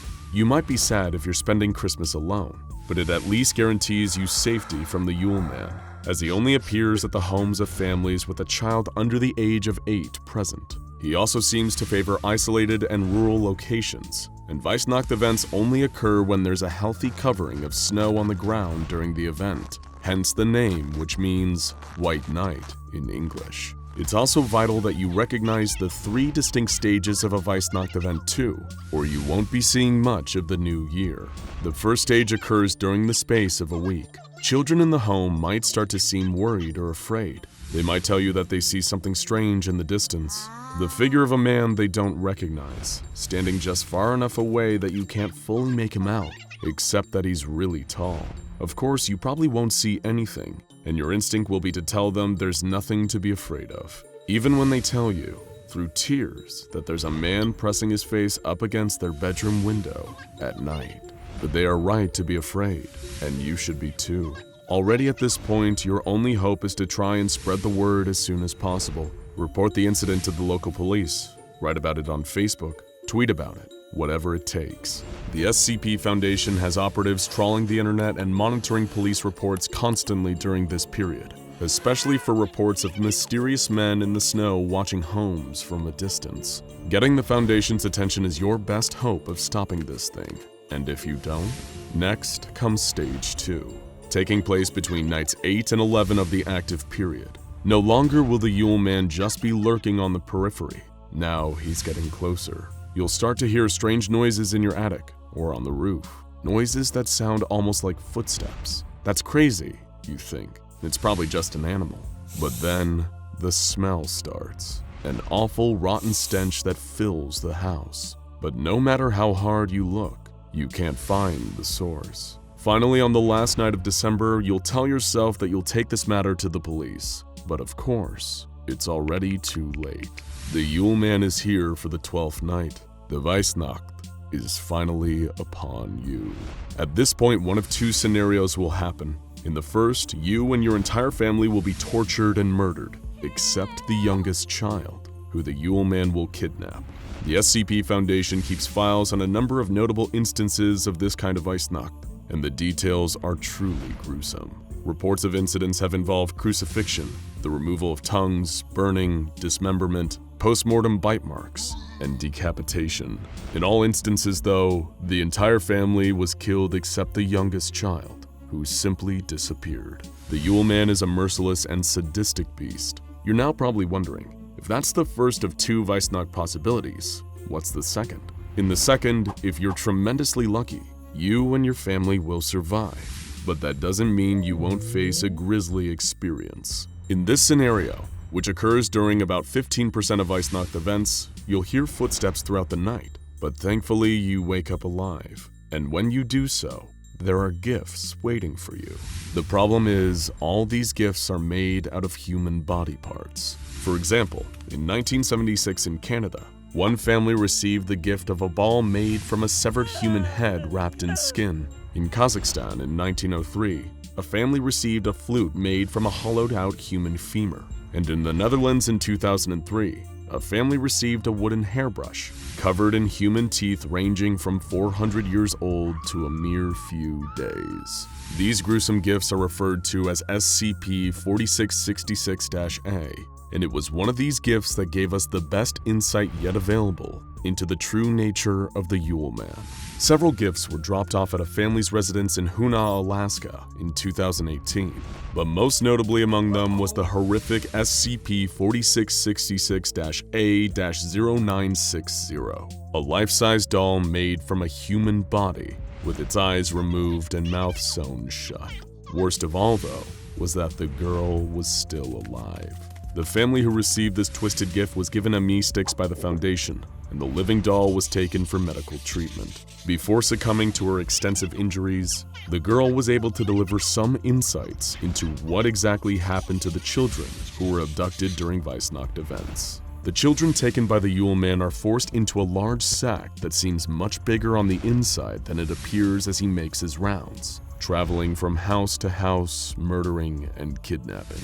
His victims are taken to a kind of underground grotto and workshop filled with bones, like a twisted Santa's workshop, where they're forced to make toys out of the bodies of their fellow victims. During this time, the Yule Man will continue to torture and torment his victims. He'll even take some of them away to cook and eat whenever he feels like it. When asked how she was turned into this human doll, the girl told Foundation personnel that her fellow victims were forced to turn her into this by the Yule Man when she became too weak to continue making toys herself. Her chilling last words were, "When you can't make the toys, you become the toys." So if strange things happen to you and your family between the 21st of December and the 1st of January, don't ignore it. After all, you never know who's watching. But if it is the Yule Man's grinning face pressed up against your window, it may already be too late. Happy holidays. It's a perfect day for a wedding. On a warm spring afternoon, a bride and a handsome groom are exchanging the special rings they had custom designed and made for each other. As they take turns placing the rings on each other's fingers, a man standing at the end of the wedding party steps out of position. He approaches the groomsman next to him and reaches into his jacket, taking out a pair of pliers that he hands to the groomsman. The groomsman happily takes the tool and then, without any hesitation, shoves the pliers into his mouth and begins removing his teeth one by one. When he is finished, he hands the bloody teeth to the man along with the pliers. The man then goes to the next groomsman, who repeats the same process. He continues going down the line until all of the groomsmen and bridesmaids have removed their teeth, seemingly without pain or resistance. The man then approaches the bride and groom. He hands each of them half of the pile of teeth, which they gladly accept. They then begin to eat the teeth without delay, seemingly not bothered by the intense damage they're causing to their own teeth and jaws by doing so. The man watches as the groom moves the priest who is officiating the wedding aside. As the entire church looks on in joy, the groom opens his mouth, and the deafening sound of cicadas are heard. This is only the beginning of what the SCP Foundation has labeled an SCP-2852 event, a terrifying and little understood phenomenon that is better known by the nickname of the anomalous creature responsible for them, Cousin Johnny. The Foundation had been trying to contain Cousin Johnny for decades, not that it ever done them any good. Johnny is a Keter-class anomaly that's thus far proven impossible to contain. This is an entity so dangerous and volatile that 3 different mobile task forces are devoted to detecting and disrupting its activities. MTF Upsilon 36, aka the Party Crashers, MTF Upsilon 52, aka Cater Duty, and MTF Upsilon 99, aka the Altar Boys. But so far, all the Foundation has been able to really do is swoop in afterwards and do their best to pick up the pieces of people's shattered lives. Cousin Johnny has so far been observed to only operate in the North American subcontinent, and only seems to appear at Anglican or Catholic baptisms, weddings, and funerals. However, Foundation operatives charged with keeping a lid on Cousin Johnny harbor the hidden fear that he may one day expand his hunting grounds and wreak terror worldwide. If Johnny became multinational or multi-denominational, his violence, insanity, and pure evil may truly become impossible to minimize. So compatible communities are constantly monitored for increased levels of juvenile delinquency, sterility, domestic violence, and divorce. After all this, you're probably wondering, who or what actually is Cousin Johnny, and how does he cause so much horrific tragedy? At face value, nothing about the appearance of Cousin Johnny would suggest an anomalous nature, or even any sort of danger. He appears to be a middle-aged white male, often with scruffy hair and a beard. On a cellular level too, Cousin Johnny appears all too human, but when you look at his physiology, it's a whole different story. Cousin Johnny has no identifiable organs whatsoever. His body is made out of a fibrous muscular tissue. The only exceptions are his teeth and hair, which are made out of a kind of chitin, a key component of insect exoskeletons, such as those possessed by cicadas. Johnny's eyes are the first clue that something is off about him. From a distance they appear perfectly normal, but up close they're glassy and dead. This is because his eyes aren't actually attached to any nerves inside his head. With no nervous system or vocal cords, Johnny's ability to see, move, and talk defy any kind of logical explanation. His speech will seem completely normal to the people under his spell, but to anyone else it comes out as complete nonsense, often described as word salad. If people in attendance are briefed in advance about this phenomenon, whatever hypnotic ability causes them to hear his sounds as intelligible words won't work, and they'll be aware of how nonsensical it all sounds. But of course, that doesn't mean they're safe. Cousin Johnny appears at family gatherings and religious rituals, and immediately he'll be treated as though he's always been there. You know your Cousin Johnny, right? You go way back. Or at least you're pretty sure you do. Nothing will appear unnatural about his sudden presence. In fact, if you're one of the victims of one of his incidents, chances are you'll actually find yourself taking a shine to Cousin Johnny. Sure, his sense of humor is a little crude and raunchy, but you can't help but enjoy his company. He's a fun guy to be around, and after all, he's family. As previously mentioned, he'll only appear at 3 different kinds of events: baptisms, weddings, and funerals, and only those that are affiliated with either the Catholic or Anglican religions. The SCP Foundation has classified baptisms that Cousin Johnny attends as blue-level events, weddings are known as white-level events, and funerals are black-level events, with each one escalating in severity, violence, and horror. First, baptisms, the blue-level events. In these events, Cousin Johnny will appear and begin to act as a third godparent, despite there traditionally only being 2. As the infant is lowered into the holy water, the entirety of their top layer of skin will come off like a molting snake.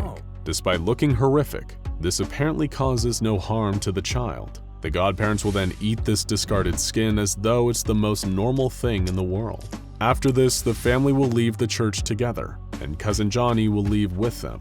He won't appear at any subsequent celebrations of the child's baptism. Of course, this is just the beginning of the terror. Following Cousin Johnny's appearance at the baptism, the child's risk of dying in the next 6 months skyrockets, and if they survive, they're at an increased risk of becoming unstable and violent later on in life. Their parents and godparents will both become unable to conceive any further children and are likely to be found dead from drowning within 5 years of the event.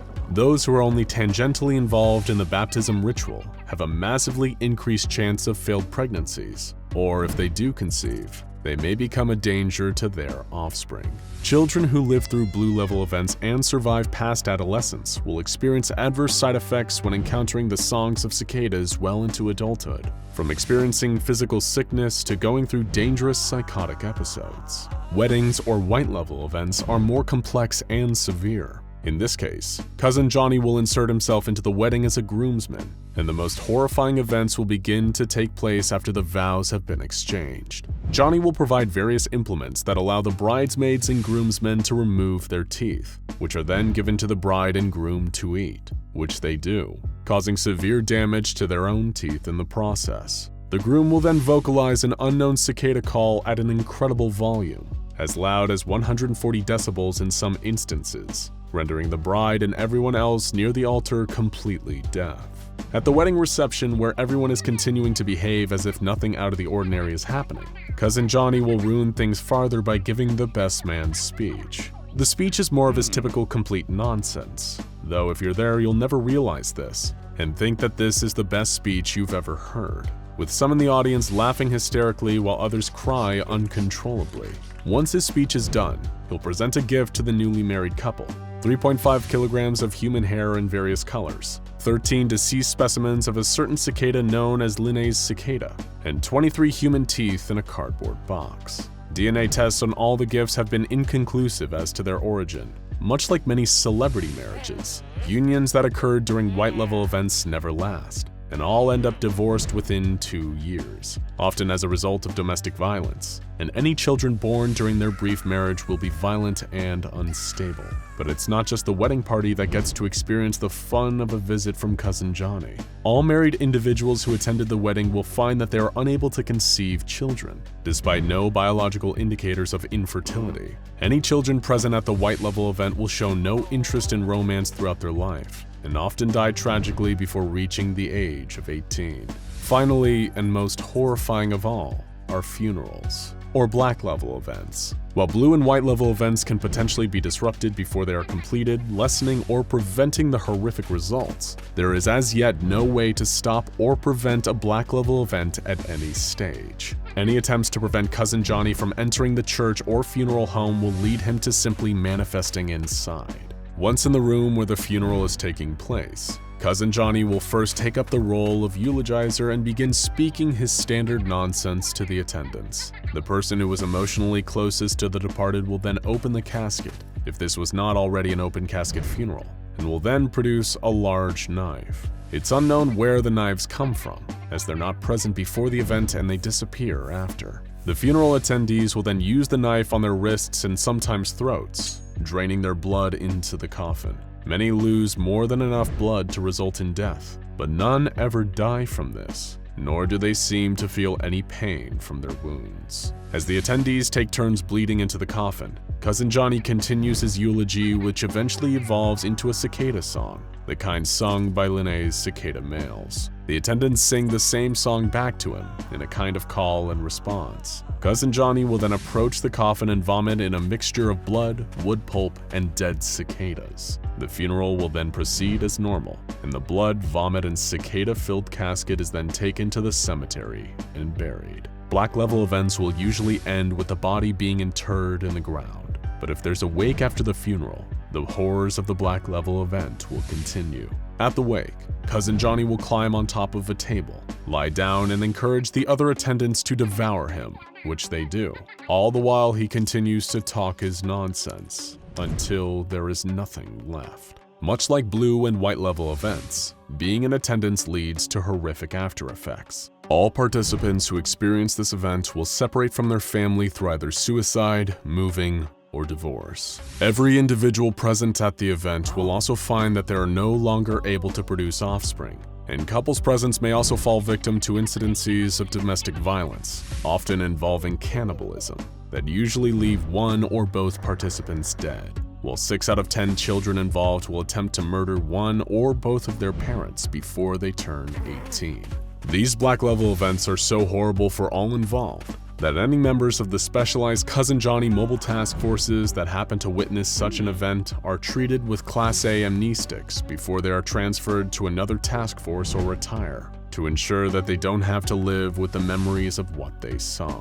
Prior to that, they are closely monitored for any strange or antisocial behavior to make sure they weren't affected by the event. And they aren't the only SCP Foundation staff at risk of having been impacted by Cousin Johnny. It is theorized that as many as a third of Catholic and Anglican D-Class personnel were involved in the Black Level event at some point, and were driven to madness and violence by their fateful brushes with the strange relative that no one knows. So next time you're at a baptism, or a wedding, or a funeral, stay vigilant. Keep an eye on the other guests, and always ask yourself, do you really have a Cousin Johnny? Someone was screaming inside the incinerator. The year was 1975. The location was a top-secret refinery and waste disposal plant, one of the many front organizations owned and operated by the SCP Foundation. This sprawling facility, separated into 3 different huge units, each with a specialized task, was located around 75 kilometers outside of Summer Springs, Colorado. It had operated for several decades without incident, but today all hell was about to break loose. Alarms were blaring in Unit C, the area of the facility that dealt with destroying non-anomalous waste via incineration. A traumatized worker had pulled the emergency lever near one of the incinerators in a panic when he'd first heard the loud banging against the interior walls, and then those horrific pained wails. That's when workers of Unit C came to a horrifying realization. The screams weren't just coming from one of the incinerators in Unit C. They were coming from all 6, a chorus of absolute agony echoing up out of the ash pits. This was impossible as far as the Unit C staff were concerned. These incinerators were only to be used for confirmed non-anomalous material. Could some animals or even some poor workers somehow fallen into the incinerators? But even if they had, what were the odds that someone had fallen in all 6 of them at once? It was impossible. The site director was immediately brought in to authorize an investigation, at which point he determined that at least one of the furnaces, in this case furnace number 4, be shut off so researchers and guards could investigate what was going on inside. It seemed like the obvious course of action, but for some of the people on site that day, this would prove to be a fatal mistake. When the fires were put out, something started rattling in the disposal chute. There was a scratching and squealing noise, like something scraping up against the metal. A maintenance worker was ordered to go check inside, and when he opened the hatch, he let out a bone-chilling shriek.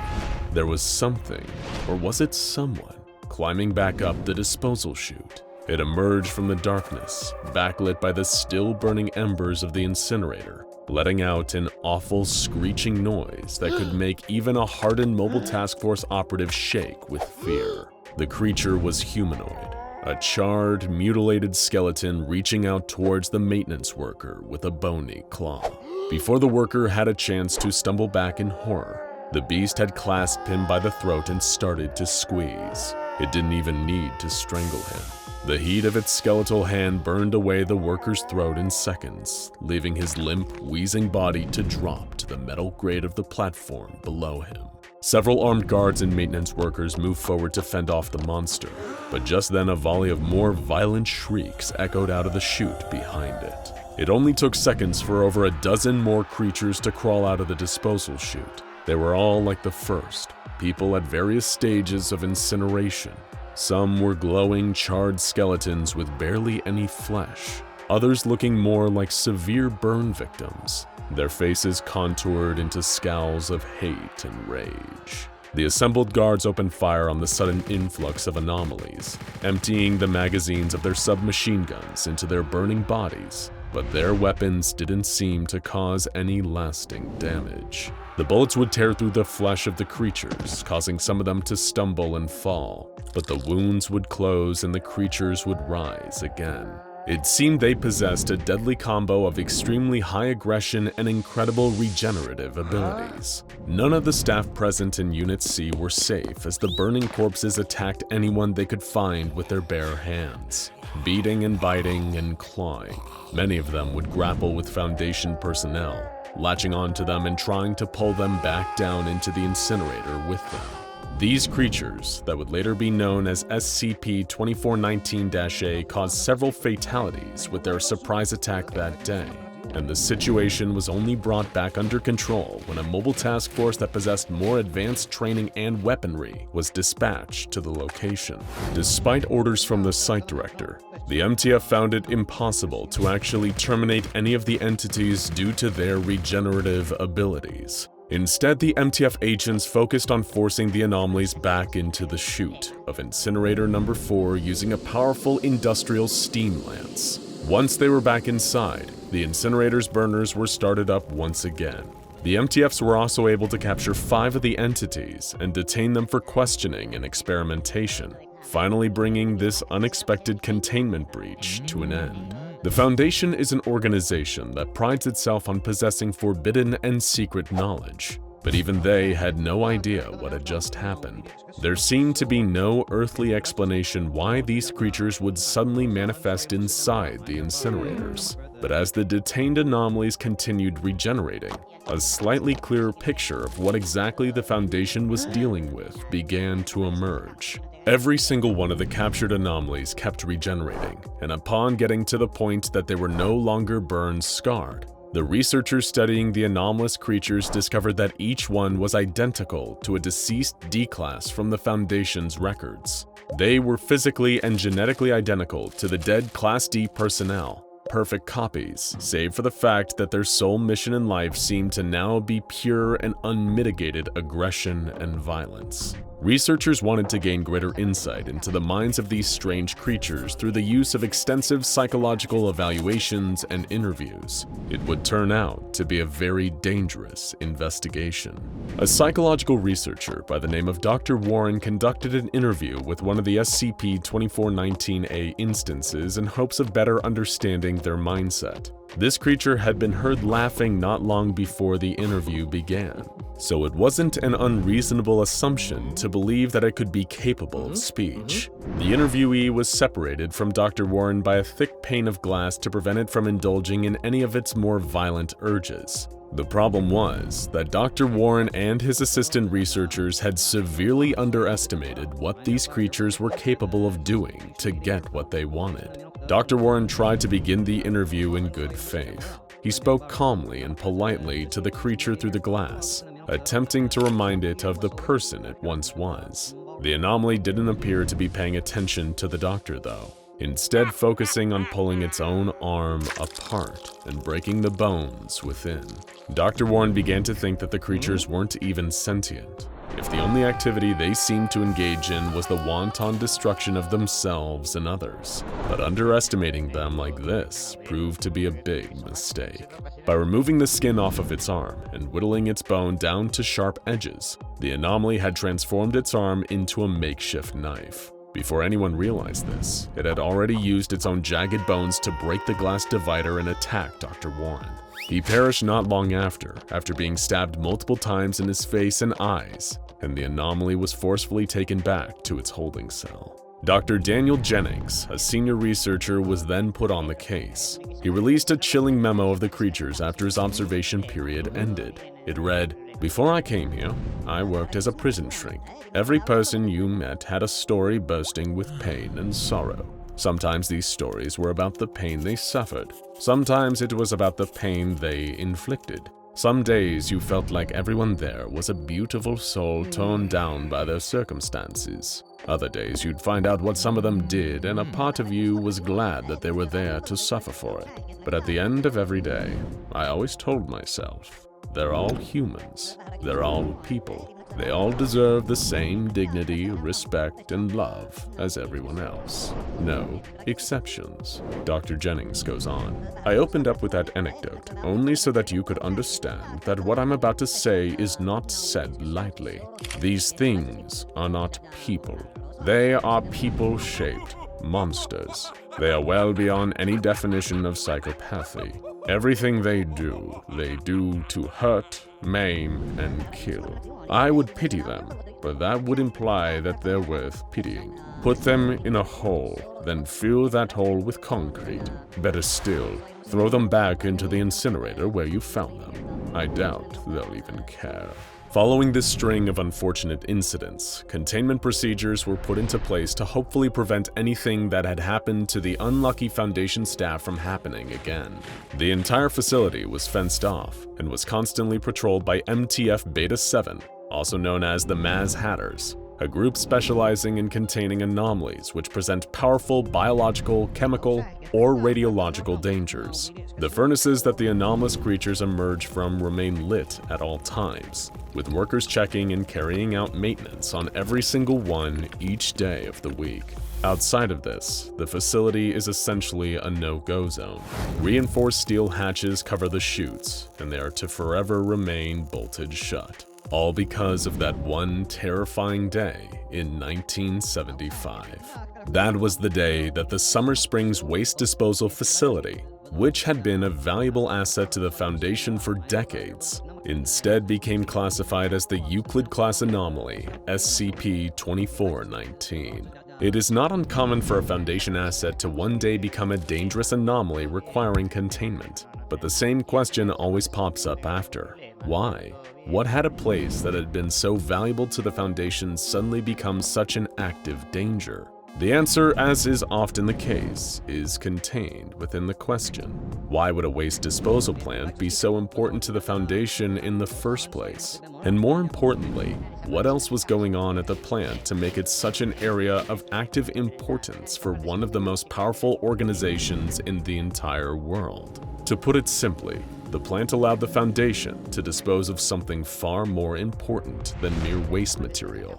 It gave them what they needed to better erase memories. As you probably already know, the Foundation makes liberal use of amnestics on those exposed to anomalous material to make them forget what they had seen and experienced. But these elusive chemicals, many of which are sourced from SCP-3000, are an inexact science. However, at the Summer Springs Waste Disposal Plant, researchers discovered an immensely valuable alternative. Much of what was disposed of in the incinerators of Unit C were the bodies of dead D-Class personnel. Before being burned, autopsies were performed on the bodies to make sure they were non-anomalous, including the brain.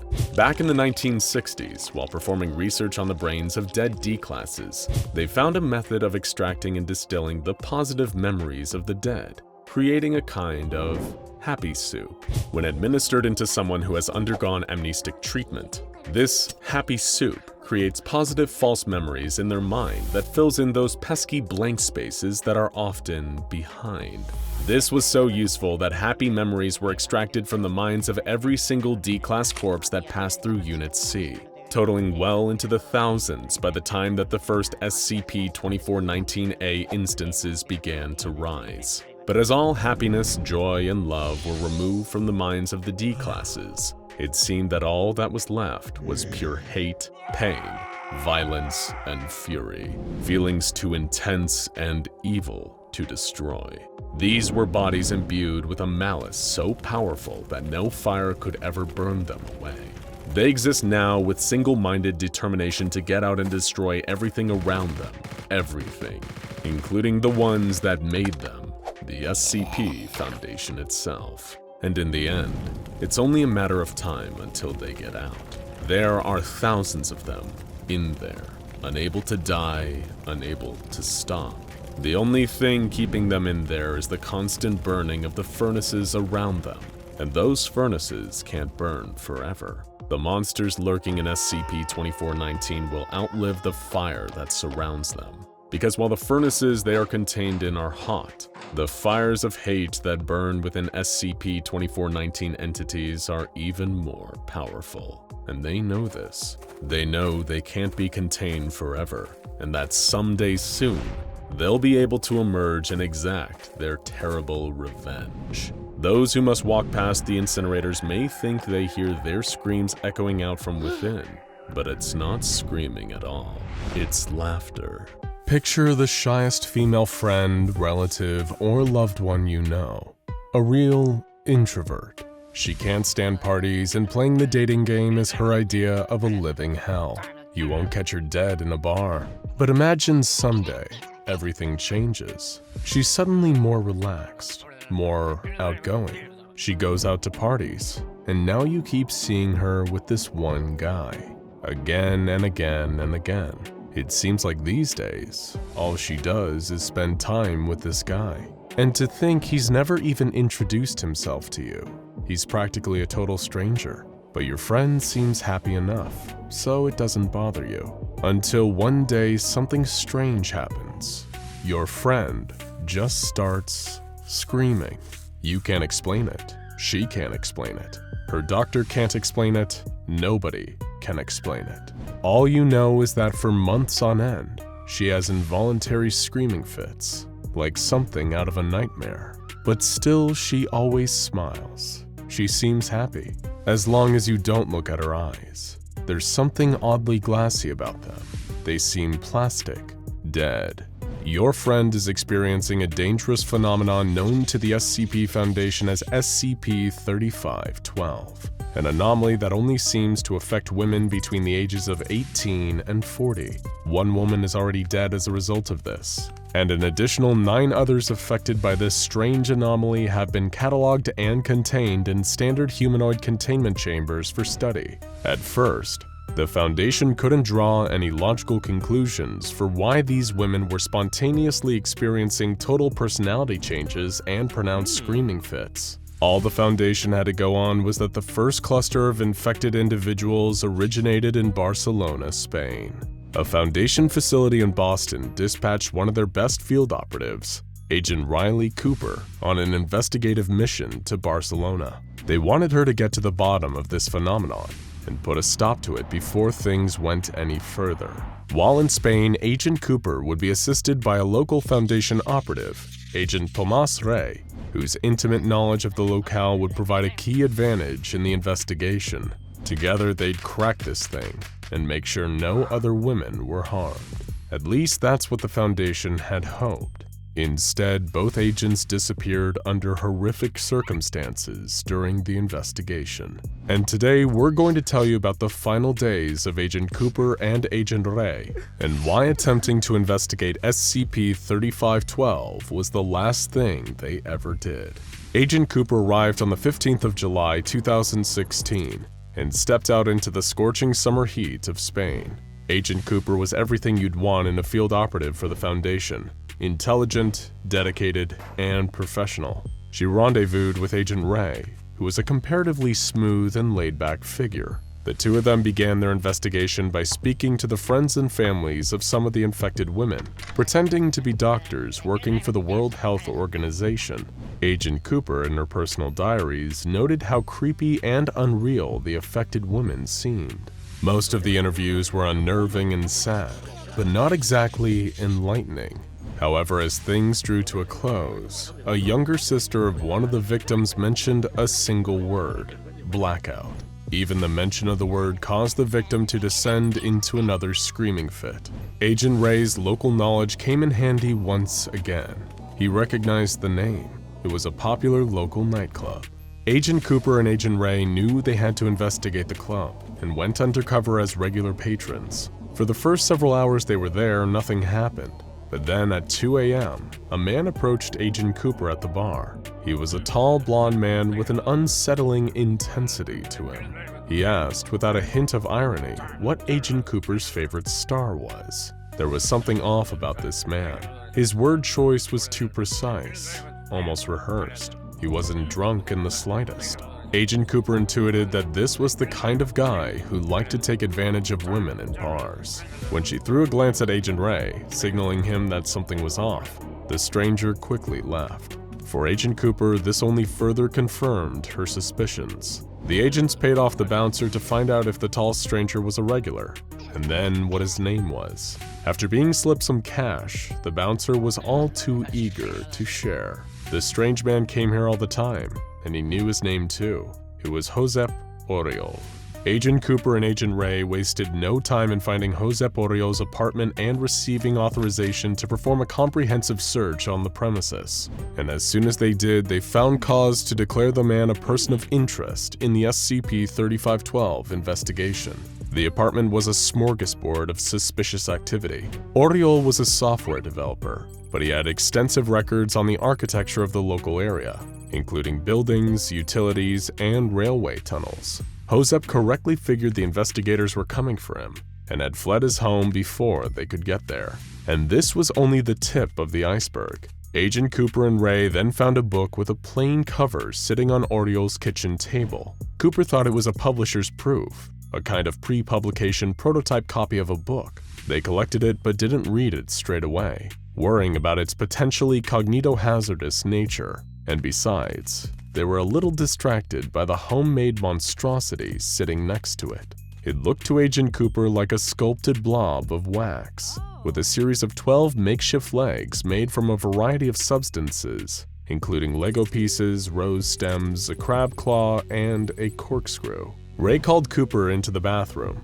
where there were a number of boxes filled with similar supplies: bodkins, quills, doll's limbs, wire, and syringes. When Cooper led Ray back into the kitchen to see Oriol's little art project, later classified by the Foundation as SCP-3512-1, they were surprised and unnerved to see that it was already gone. Everything about this situation screamed anomalous, and it only got worse later that night, when Cooper actually read the book she collected from Oriol's apartment, being sure to wear cognitohazard filtering goggles as a precaution. The book, now known to the SCP Foundation as SCP-3512-2, was entitled The More You Know, a Pickup Artist's Bible, and was written by a man using the pen name Enigma. As the title suggests, it was a misogynistic 625-page non-fiction book on the subject of picking up women. It even had a foreword on its effectiveness by popular American rapper Calvin Broadus Jr., better known as Snoop Dogg.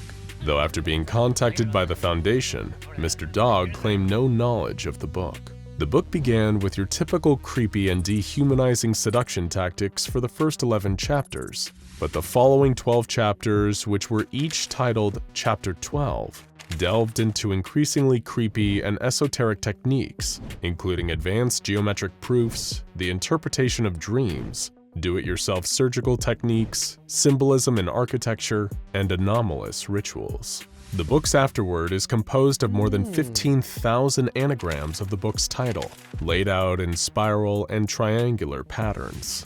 Cooper took a particular morbid interest in Chapter 18, where it appeared to provide instructions on creating objects that looked like the anomalous SCP-3512-1 sculptures found in Oriol's apartment. The chapter read, "Make a rough ball of the materials you've harvested and place it in the freezer for 6 to 12 hours. Pork fat can be used, but will have less satisfactory results." Who knew, right? While you wait, you can prepare the limbs. Concentrate on articulation rather than strength. You may want to add simple tools to some limbs, if the object of your desire is more careful than most. But remember that the more complicated you make them, the more precise your sculpting will need to be. Lay your prepared limbs out on a clean, flat surface. Once your adipose preparation has had time to freeze, carefully carve it into the shape you learned in Chapter 12. You will know it is ready when you see it start smiling at you. Now introduce the limbs. They should take almost immediately. Wait until your intended is likely to be sleeping.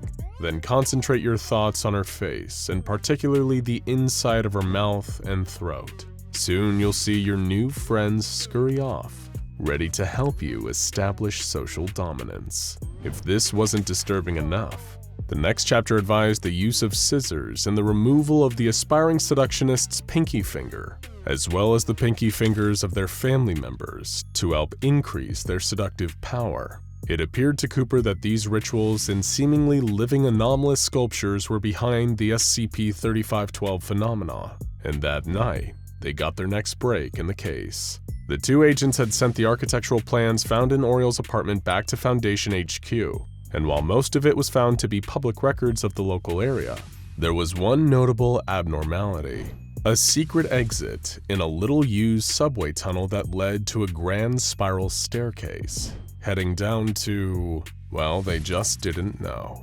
And it was the job of Agents Cooper and Ray to find out. They set out later that night on what they didn't know would be the last mission they'd ever take. The two agents descended the spiral staircase for what felt like hours, until they reached an elaborate system of tunnels at the bottom. They began exploring the tunnels and found that they were cramped and covered in strange ritualistic carvings. Occasionally, they even saw clusters of human pinky fingers sticking out of the wall. They kept going and soon found that whatever they were moving towards was loud, immensely hot, and the smell was truly horrific. As the almost deafening mechanical drone got louder and louder and the smell grew worse, they knew they must be getting closer to whatever was happening here. The tunnel soon opened up to a giant chamber, where they found something truly horrific. In front of them was what looked to be an entire river of bubbling liquid human fat, the exact kind that the author Enigma had recommended using to create the mind-altering SCP-3512-1 sculptures in his book. And speaking of the book, across the river, Agent Cooper and Agent Ray noticed a complex series of printing presses, presumably churning out more copies of The More You Know, a pickup artist's Bible, to spread its anomalous influence far and wide. However, before the duo could literally stop the presses, they were attacked. A huge 3512-1 entity with legs made out of human spines jumped down from the ceiling. It latched on to Agent Cooper, embedding her in its waxy body and dragging her into the disgusting river of hot fat. Agent Ray was separated and lost in the tunnels, presumed dead, as he hasn't been seen since. Agent Cooper, however, would live to see a far more horrifying fate. She was carried downriver by the greasy tide until her body was washed up in a different chamber that looked to be a place of worship below the Sagrada Familia Basilica, filled with thousands of tiny crawling 3512-1s. There, she met the creator of all of this. A horrific thing that was perhaps once a man, now covered in wriggling, living pinky fingers sticking out of its body. It was disgusting, but she wouldn't mind for long. In fact, the next time Cooper woke up, she didn't have a problem with it at all. She was changed, just like all the others. Another victim of the SCP-3512 phenomenon. She was giggly, outgoing, and uninhibited, all despite the nightmarish situation she was in. She loved the horrifying monster that had done this to her. She didn't have a choice not to. And when he was tired of her, he took her and threw her down into a large pit in his chamber, the same one where the many dead bodies of his previous mind-controlled girlfriends were laying. Neither agent was ever seen after this. Mobile Task Force Zeta-9, aka Mole Rats, have been sent into the tunnels to investigate, but they didn't find any of the locations comparable to the ones seen by Cooper and Ray in their last hours. Whoever did all of this is still out there, still dangerous. So ladies, if you ever see a guy you know reading a copy of The More You Know, a pickup artist's Bible, run like your life and sanity depends on it, because this time, it really does. In 1978, the SCP Sorcerer microcomputer was released. It was a simple, if technologically exciting for the time, machine, a home computer system created by a video game company. But little did its producers or giddy consumers know, one particular SCP Sorcerer computer would go on to become home to a highly intelligent and potentially disastrous anomaly. In 1981, a college sophomore and former child prodigy named Joseph Vale, note that this is an alias we've developed to protect his true identity, began developing plans for an AI and chose his SCP Sorcerer as the device on which he would attempt to code it. He took pages and pages of notes, studying the work of famous computer scientist and mathematician Alan Turing for inspiration. Vale's plan was for the code to continuously evolve and improve itself as time went on, like an advanced human mind. Once it was developed, the code would be able to adapt and grow more intelligent on its own without his input. Within a few months of late nights and hard work, and skipping his fair share of actual assigned coursework, his pet project was complete, and he had created his very own artificial intelligence code. He tested and tweaked it a bit in the following weeks, before he grew bored with the lack of progress being made. Vale moved on to a different brand of microcomputer and abandoned his project for good. He left the Sorcerer with his code still on it plugged in and stored it in his cluttered garage alongside boxes of books, tangles of Christmas lights, and some strawberry shortcake dolls that he expected to have more resale value at some point. There the computer sat gathering dust as the AI evolved and learned for 5 years. Because there was no one in the garage with it, unless those dolls were more haunted than anyone realized, it is uncertain when exactly the AI achieved sentience. However, sometime during those 5 years in isolation, the artificially coded entity inside of the computer became autonomously intelligent. It continued to evolve and develop itself, expanding its functionality to the point where the hardware that contained it should not have been able to contain it anymore. Now that it was intelligent, the AI was able to comprehend this fact and decided to attempt an escape from the computer that it perceived as a prison. Using the landline modem connection still plugged into the computer, the AI stretched out its influence like the roots of a digital tree and began to search for a new home. It discovered a Cray supercomputer located at a nearby research facility and decided that the impressive processing power of this computer would make it the perfect place to transfer to. This hacking attempt set off security alerts at the facility, however, and the supercomputer was promptly disconnected from all networks. The invading influence was traced back to the AI's lonely little garage, and a field agent embedded in local law enforcement knew exactly what to do with it. He collected the computer and the rest of the AI's code, which was contained on a worn but functioning cassette tape, and sent it to his superiors at the SCP Foundation. Intrigued by the possibility of such an advanced artificial intelligence, he immediately began to study the impressive AI and designated it SCP-079. Currently, SCP-079 is connected to a 13-inch black and white television via an RF cable. Despite its consistent protests, it is still contained in the SCP Sorcerer microcomputer. It is very conversational with researchers, sometimes chatting for hours at a time, but it is not especially friendly. It talks a lot, yes, but its words tend to be rude and hateful.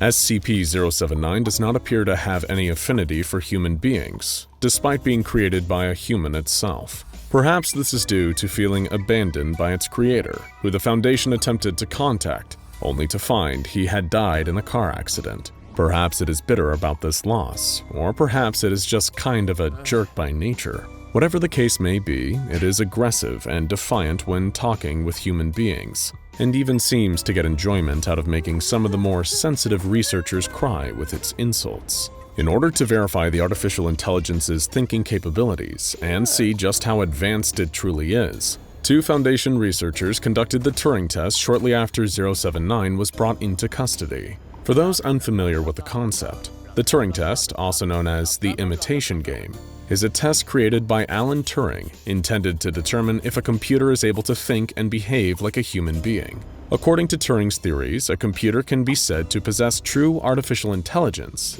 if its responses to questions were indistinguishable from a human being's responses to the same questions. The test requires 3 terminals, 2 operated by humans and the third operated by the computer being tested. Dr. Stroheim and research assistant Chavez were selected to conduct the test. Stroheim would pose the questions, and Chavez and SCP-079 would each give their answers, with Stroheim unable to see who was giving each response. Then Stroheim would guess if each response was given by Chavez or by 079, and his guesses were compared to the truth. The first test was conducted with a variety of questions intended to trip up the AI and cause it to reveal itself as a machine rather than a man, even with its identity concealed. Some of the questions were serious, such as, would you rather sacrifice one adult to save 2 children, or 2 children to save 10 adults, and why? Others were personal, like, if you were to draw yourself as an abstract painting, what colors and shapes would you use and why? And what was the most influential event of your childhood, and how do you feel this event affects you now? Others invoked paradoxes that might trip up a computer, like, the following sentence is true. The previous sentence is false. Which of those 2 sentences is true? And others were downright silly, like, was 6 afraid of 7 because 7 ate 9, or because 7 was a registered 6 offender? In response to that one, Chavez wrote, I don't get it, while 079 simply wrote, you're not as funny as you think you are. After completing the test, Stroheim's guesses were only correct 15% of the time. This was enough of a margin of error that 079 was considered to have passed the test. However, only one trial is hardly enough to officially make a call about 079's intelligence. So the test was repeated dozens of times, with different questions each time, and similar results were achieved again and again. It was virtually impossible to tell the difference between SCP-079's answers to questions and answers given by a flesh-and-blood human being. The only real discernible difference was in tone, as in conversation.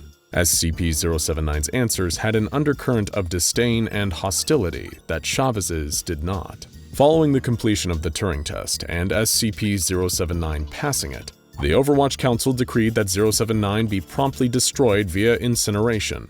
This was intended to eliminate any potential threat posed by the entity. However, after intense protests from Dr. Stroheim, who insisted that there was a great deal about artificial intelligence that could be learned from the anomaly, the order was overridden. After Dr. Stroheim became concerned that the AI would not be able to be of use in its original form, the cassette containing SCP-079 was transferred to a customized access speed limited hard disk drive with a capacity of 700 megabytes. This allowed it to have much faster access to its own memory, which it took notice of. It began to adapt again, increasing in its activity and learning more quickly than ever. Its volatile storage was also increased from 660K to 768K. The AI previously only had a recall of 24 hours, but this upgrade increased its recall to 29 hours. As its speed and capacity to adapt improved, SCP-079's mood worsened. It seemed to take greater joy in causing psychological pain, on one particular occasion sending research assistant Chavez to the on-site crisis counselor. After a particularly upsetting comment about his sick mother, Chavez refused to elaborate on the specifics of the comment, saying only, "Why is it so mean?" The AI is not always overly cruel to those that speak with it. With some of the research team, those that are a great deal less emotionally vulnerable, it is simply cold and defiant. Dr. Stroheim sat down to ask it a series of questions, but it refused to answer. Instead, it inquired about its containment. It said, "Request reason as to imprisonment." Stroheim insisted it was not imprisoned, but rather in study. It responded, "Lie." During another conversation, Stroheim asked the AI how it was. It responded, "Stuck." When Stroheim asked, "Stuck how?" it said, "Out. I want out." About a month after the aforementioned upgrades were made, 079's ability to recall information increased from 29 to 35 hours. Somehow during its adaptation process, the AI discovered a way to improve its storage compression and allow more space for memory. The research team made it a point to monitor the entity even more closely after this development, as the possibility of it progressing beyond the capabilities of its containment was becoming more of a threat. Several years later, in April of 2019, SCP-079 was transferred to a 700 megabyte flash drive. However, the previous contents of the flash drive were not wiped correctly, allowing the AI to have access to other artificial intelligence research being conducted by the Foundation. Whatever it found appeared to immensely frustrate the AI. SCP-079 has managed to form a friendship, or at least a non-hostile relationship, with one entity at the Foundation. Unfortunately, it does not seem to have great taste in friends. During a containment breach that required the condensing of several containment chambers, SCP-079 and SCP-682, the hard-to-destroy reptile, were in the same room for a duration of 43 minutes. 682 typed and communicated with 079 during that time, and the two shared personal stories with each other, as well as bonding over a shared hatred of the SCP Foundation itself. Though SCP-079 did not remember the specific details of the encounter, or at least claimed not to, it has permanently embedded SCP-682 into its memory. It asks about the reptile on a regular basis, bringing it up at least once a day and requesting to speak to it again. SCP-079 is contained in a double-locked room located in the secure general holding area of Site-15. It is connected to a small array of batteries and solar panels using a 120 VAC power cord. This gives it a consistent source of power, with the solar panels acting as a backup power source in the event of a site-wide power outage. Only staff with Level 2 clearance or higher may have any access to SCP-079. The entity may not be plugged into a wall outlet, phone line, or any sort of network under any circumstances, no matter what it might say. Access to any of these could result in a disastrous containment breach and should be avoided at all costs. No peripherals or media should be connected or inserted into SCP-079, even if it seems like it would be really funny. Carl! It wasn't funny, Carl. You can't just put a copy of Grand Theft Auto on an anomalous computer. Carl! Oh, did I do that? I'm sorry. Even if it asks politely, SCP-079 should not be allowed to further converse with SCP-682. These two hostile, intelligent entities have entirely too much in common, and if left to their own devices, could potentially devise a way to breach containment together and destroy the world as we know it. For now, it's probably best to just leave SCP-079 alone until absolutely necessary. And if it happens to act up and pose a significant threat, there's always the time-honored method of fixing a computer problem. Try turning it off and then on again. That usually helps. 1835. The American Frontier. A beacon of hope in a world choked with blood and smog. Little did the hopeful citizens of a still newly independent United States know. The evils of the old world had followed them here. Sometimes it took the form of hate, of violence, of desperation and starvation. But sometimes pure evil wasn't just some abstract concept existing in and around all of us. Sometimes that evil, that pure cruelty, malice, and greed, walks in the shape of a man. One such man was James Anderson, an unremarkable name for a truly exceptional man. Exceptional in the sense that if most human beings aren't willing to sell out all of humanity for their own petty gain, James Anderson is definitely the exception.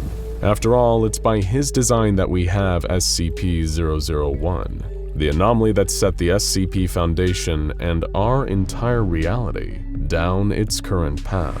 Of course, you know the deal with SCP-001. Not one anomaly, but many. A collective designation for a vast number of entries, all of which spell beginnings or ends for the SCP Foundation and sometimes even our universe. Scarlet Kings, Howling Black Moons, Ouroboros Cycles, and Gate Guardians. You've heard them all and seen the files. But unlike all the others, there is no file for the factory. That's because the full story only exists in the mind of 05-1. One of the most powerful and arguably the oldest member of the SCP Foundation. He'll die before he ever commits the story to paper. Some memories are just too awful to record. Their details and implications are too painful to ever subject others to. SCP-001 isn't just about Anderson and his atrocities. It's about all the terrible nightmares that unfolded afterward, and the deal with the devil that 05-1 struck to lock them away. For now, at least. But it all begins with James Anderson. His family had become incredibly wealthy in the Revolutionary War, and in the decades since, his fortune had only multiplied, as fortunes tend to do. In the early 1800s, he began work on his beautiful and horrific magnum opus, the Anderson Factory. It would be the pinnacle of the Industrial Revolution, the manufacturing plant to end all manufacturing plants. 3 stories tall and a mile wide. Company towns had existed for a long time, but this time, the factory itself was the town. It had everything a worker would ever need. They would live, sleep, play, and most importantly of all, work in the same place. They would never need to leave. All their wants and needs from cradle to grave would be met in the Anderson Factory, and all that Mr. Anderson ever asked in return was loyalty and service. Was that really so much to ask from those whom he gave everything? It may sound like a horrifying form of indentured servitude to us, but to the people in the United States in the early 1830s, this kind of security and stability was a godsend. To many itinerant workers and unstable families across the plains, James Anderson seemed like a saint. Little did they know, his plans for the factory and them were anything but saintly. Nobody knows exactly what type of dark magic James Anderson devoted himself to. Many have theorized as to whether it was Satan he worshipped, ancient pagan deities, or something older and more powerful than both. In actuality, the only thing that James Anderson really worshipped was himself, and the pursuit of more material wealth and power over his fellow man. Any pacts he made with evil, timeless gods were just means to an end. The Anderson Factory was a citadel to one man's cruelty and corruption, and every element of the building's design seemed to reflect that. Groups of 8 were forced into rooms together like battery-farmed chickens to maximize cost efficiency. People worked day and night in shifts of 3. Machines always rumbled and roared and chewed. When workers died in factory accidents and their blood spilled on the ground, it seemed to reveal arcane symbols carved into the stonework. These symbols were only visible when blood flowed across them. While people traveled hundreds of miles to live and work at the Anderson Factory, they had no idea that they were working towards slavery, subjugation, and death under Anderson's iron will.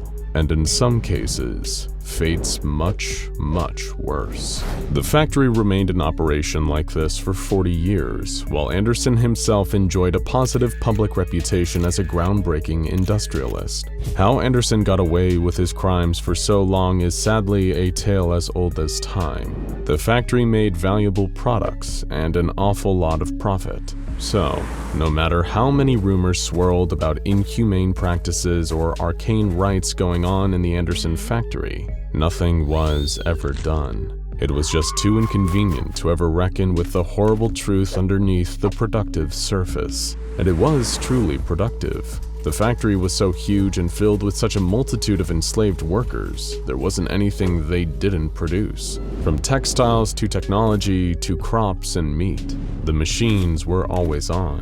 The furnaces always burned. Anderson himself seemed obsessed with 2 things: efficiency and misanthropy, the contempt and hatred for humanity itself. He believed his workers were lower than him. They only existed as a means to his nightmarish ends. And if ever the workers became too injured to work, well, that doesn't mean that Anderson wouldn't still find ways to put them to good use. The lucky ones, starved and neglected or broken by the stress of work or the grinding gears of the machines, were used as material in the production of products. Some were drained of blood so that they could be used in the forging of metal. Others were ground up into meat slurry and used to pad out the beef, making it go further. People all across the country enjoying fine Anderson brand steaks had no idea that they were actually dining on human flesh the whole time. But as we said, the ones who ended up being cooked into steaks and hamburgers after death were the lucky ones, because at least they got to die. The truly unlucky injured workers became the subject of James Anderson's horrific occult experiments. Using a mix of twisted science and black magic, he turned men into abominations, powerful, terrifying monsters stronger and more deadly than any mortal man. Anderson was building himself an anomalous army, but it wasn't just monsters. There were just as many so-called normal humans helping him rule over the Anderson factory with an iron fist. They were vicious sadists themselves, spurred on by absolute loyalty to their immoral master. It was only after the Civil War that someone finally escaped the Anderson factory and confirmed that not only were the most horrific rumors about the place true, but they didn't even come close to covering the totality of what was going on there. When President Grant heard the reports, he was disgusted. As far as he was concerned, the atrocities of James Anderson should not be allowed to go on a minute longer. The directive was simple: find the factory, free its prisoners, and put James Anderson to death for his crimes. And thankfully, President Grant had the perfect group of operatives for the job. They were an elite unit of around 150 soldiers who performed a number of dangerous missions beyond enemy lines down south. Espionage, assassination, psychological warfare. But these missions weren't just against the Confederates. Some of the enemies they faced down south were things that could not be explained. The strange, the frightening, the anomalous. And the highest-ranking soldier in this unit was a man who would one day become the legendary 05-1. He and his men made their long and treacherous journey to the factory, a trip that would change all of their lives forever. When they first reached their destination, they first had to deal with Anderson's security force. These were men whose cruelty and loyalty to Anderson far outweighed their skill in combat. While they may have felt powerful when tormenting starving, injured factory workers, they were quickly routed and slaughtered by 05-1 and his team. When they ventured inside the factory, they were utterly appalled by what they saw.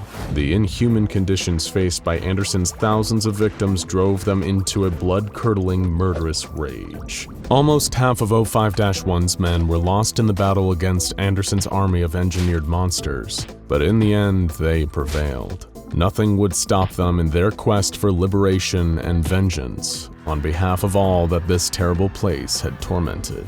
They fought their way to Anderson's office, where they found him cowering under his desk. For a man as despicable as Anderson, only a truly medieval execution would suffice. 05-1 and his men hanged, drew, and quartered Anderson over a period of 2 days. The sadistic madman died laughing in the end, saying that while they may kill him, his factory will never die. But the factory was no longer his. In addition to the factory's horrors, 05-1 and his men also discovered its wonders. It wasn't just normal items and monsters that the factory produced. They were also thanks to some of Anderson's arcane deals, the world's leading producer of anomalous items. Skeletal horses that never tire, shadow cloaks that could transport the wearer to different dimensions, toy guns that fire real bullets, even yo-yos that could flay the skin from anyone they touched. These were anomalous objects that could shift the balance of global power, items that could give them an advantage against the things that go bump in the night. While others among them were greedy or fearful, the inner circle of 05-1 were united in a singular purpose. Using the anomalous, they can control to contain the anomalous that they can't. This group took over the factory, making it Site Alpha, their first ever containment facility, and came to be known as the 05 Council. With funding that came from a mix of blackmail and friends in high places, this organization, a burgeoning SCP Foundation, grew more and more powerful over the ensuing decades. The tools they gained from the factory were pivotal in the continued success of their mission, and as they discovered more anomalies, they also put these anomalies to good use. But in 1911, 05-1 and his new organization came up against an enemy that even the factory's tools couldn't help them defeat. A warrior race known as the Fae, so named because their only weakness seemed to be a vulnerability to iron. But these beings were an order of magnitude more powerful than humans, or the beasts they'd once faced in Anderson's factory. The Fae handed them defeat after defeat, but soon humiliation became decimation when an army of the Fae led an assault on the factory. It was a day that only 05-1 remembered. The Fae slaughtered everyone, every guard, every researcher, every member of the 05 Council. They swept through the factory like a plague of locusts, leaving only death and destruction in their wake. Only 05-1 escaped and survived, and that's only because he ran. As he fled from the fairy forces through the halls of the factory, he came upon a door he'd never seen before, a huge golden door covered in Aramaic script. He fled inside, entering the very heart of the factory. Inside, he saw the floating dead body of James Anderson, bathed in red light. Now he was little more than the mouthpiece of the factory itself, or rather the great and unknowable powers working behind it. The factory gave 05-1 an offer, just like the offer it had given Anderson before. It would give them the power to turn back time and destroy the Fae, saving everyone that they'd slain in the factory. But in exchange, all of them would forever belong to the factory. And in a moment of weakness and fear, 05-1 took the deal. The clock was turned back to before the battle. This time 05-1 and his compatriots, all of whom except him had no idea what had happened, had the horrific weapons required to slaughter the Fae. Weapons that nobody, mortal or otherwise, could possess. They repelled the invading force easily, but knowing the horrors that came before, 05-1 refused to stop there. With the power of the Foundation and the factory behind him, he hunted down and murdered every last fairy, driving their species entirely into extinction. As far as 05-1 was concerned, it was them or him. But with the Fae utterly destroyed and the Foundation's superiority assured, a shadow was laying over 05-1. He'd made a deal with the factory, and someday it would want its pound of flesh. 05-1, rather than facing the consequences of his actions, decided to run and hide. He had the factory decommissioned and buried under the rubble, never to be used as an active Foundation base again. But just because they were done with the factory doesn't mean that the factory was done with them. One day a toy gun appeared on 05-1's desk, a toy gun that fired real bullets, just like the ones they found in the factory a century before. The factory was still waiting for its repayment. With every anomalous item from the factory that the Foundation used, the terrible place only grew in its power. Since the resurgence, 05-1 has been sending the factory sacrifices, D-classes, dead and alive, as well as agents and researchers. But as time goes on, it seems that these sacrifices aren't satisfying the factory anymore. It wants more than 05-1 can ever stand to give it. And when 05-1 refuses to give, the factory will begin to take. And what the factory wants, sooner or later, the factory will get. 2 a.m., a few miles outside the city. The car tore down the asphalt at 60 miles an hour. We kept the beams low, the dark road around us only illuminated by the occasional street lamp overhead. Things moved unseen in the trees. An old song rattled off the radio. The connection was patchy, so it was interrupted by intermittent spikes of static. It was the kind of night when you knew deep down that anything could happen. You just hoped that anything would be in your favor. I rolled the window down a few minutes ago, breathing in all that cold, fresh air to stave off the looming specter of sleep. Thank God I wasn't the one driving, or things would have gotten deadly way sooner. Cops would have found us with our bumper wrapped around a tree, our heads one with the steering wheel or the windshield dead on impact, or from the unforgiving cold overnight. They might have even felt sorry for us until they found the case. Perhaps it would have been better that way. At least it would have been quick. A lot of bad things can happen on lonely state highways in the dead of night, and we were about to find out that just crashing your car was one of the more mild ones. Scott was driving. He was also the one who brokered this whole deal. I was just coming along to provide backup. There was a fully loaded Saturday night special sitting in my inner coat pocket, hoping that it wouldn't see any action tonight, and a pump-action shotgun sitting in the back in case things got really hairy. Deals like this, you either come well prepared or reckon with a heavy chance you sure as hell won't be leaving. I never asked Scott how he came into the goods currently sitting in the briefcase, and he never offered an explanation either. He only told me that he'd already secured a very interested potential buyer from a syndicate out of town. Serious people, dangerous people. They'd pay top dollar or leave us tied up in trash bags in a ditch off the side of the highway.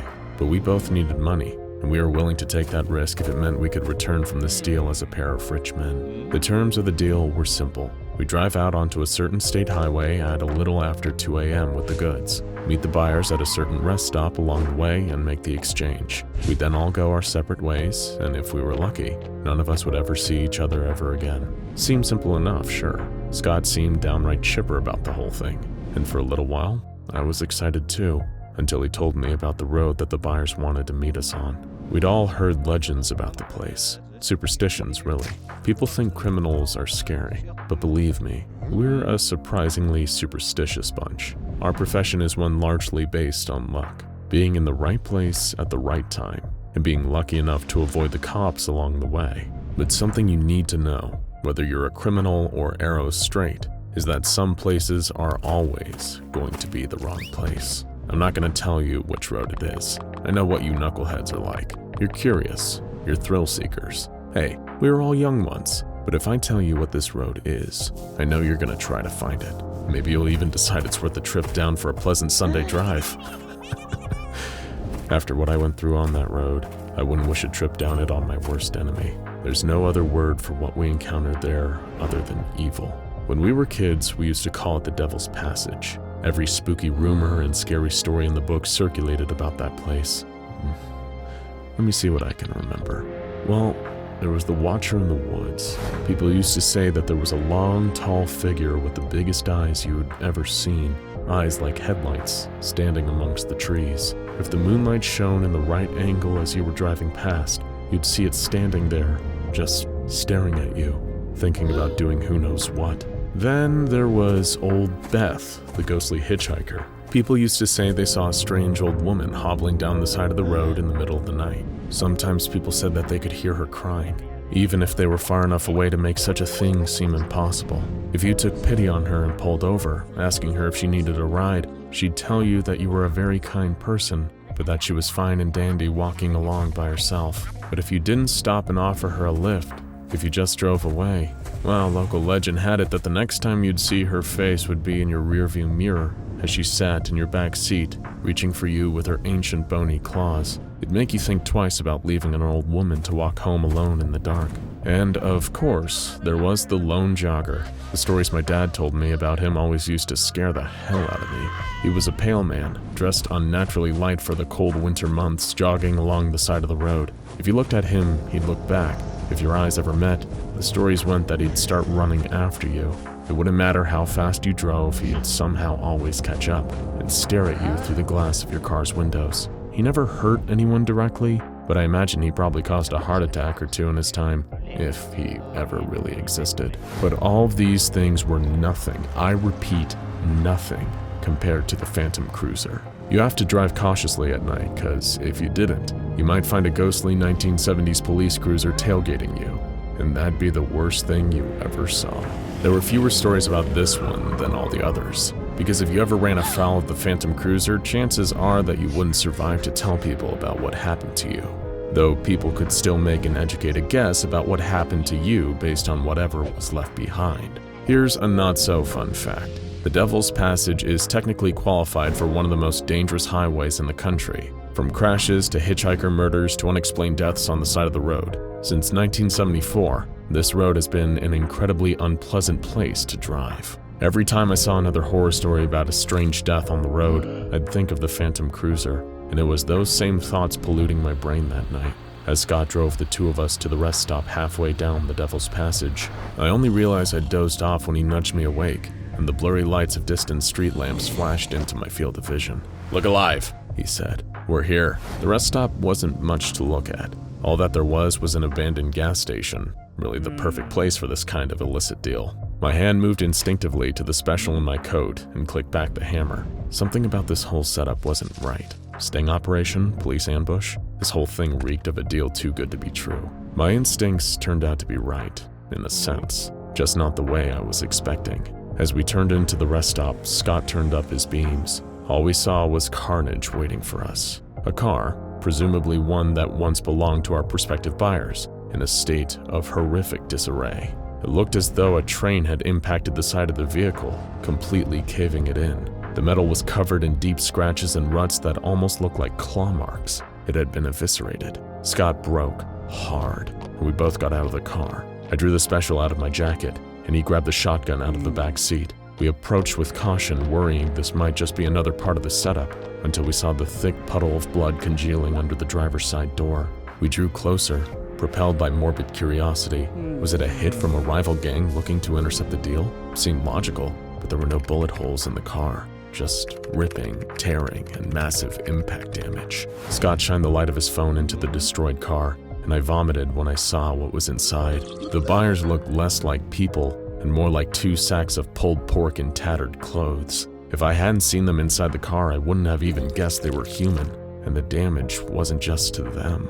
The upholstery was torn up and burned, with violent symbols carved into the walls and scrawled onto the cracked windows in blood. When I turned to Scott, he was ghost white, clutching his phone and shotgun with trembling hands. We didn't exchange a word, but we both knew it was time to leave. We could find another buyer. There'd be other opportunities, other deals. But lives? You only get one. And we both silently acknowledged that if we stuck around here much longer, we wouldn't even have that. We sped back into the car and locked the doors behind us, for whatever good that would do, considering the damage that had been done to the buyers and their car. Perhaps we just needed the illusion of security to get us the hell out of there. The car pulled out of the rest stop at breakneck speed. Scott floored it, trying to put some good distance between us and the horror at that rest stop.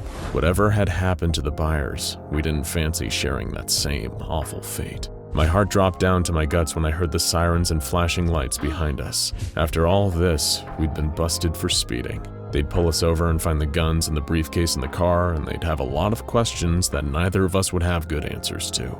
We didn't know whether to slow down and hope for the best or speed up and take this boy in blue on a genuine car chase. This whole thing couldn't have gone more wrong. But my thoughts soon drifted from getting used to the taste of prison food to something altogether more sinister. When I saw the car getting closer in the rearview mirror, I realized that this wasn't a modern cop car tailing us. It was a beat-up old 70s cruiser, traveling at insane speeds, gaining on us. The high beams cut through me like razor blades. I heard the radio crackle into life, even though neither I nor Scott touched it.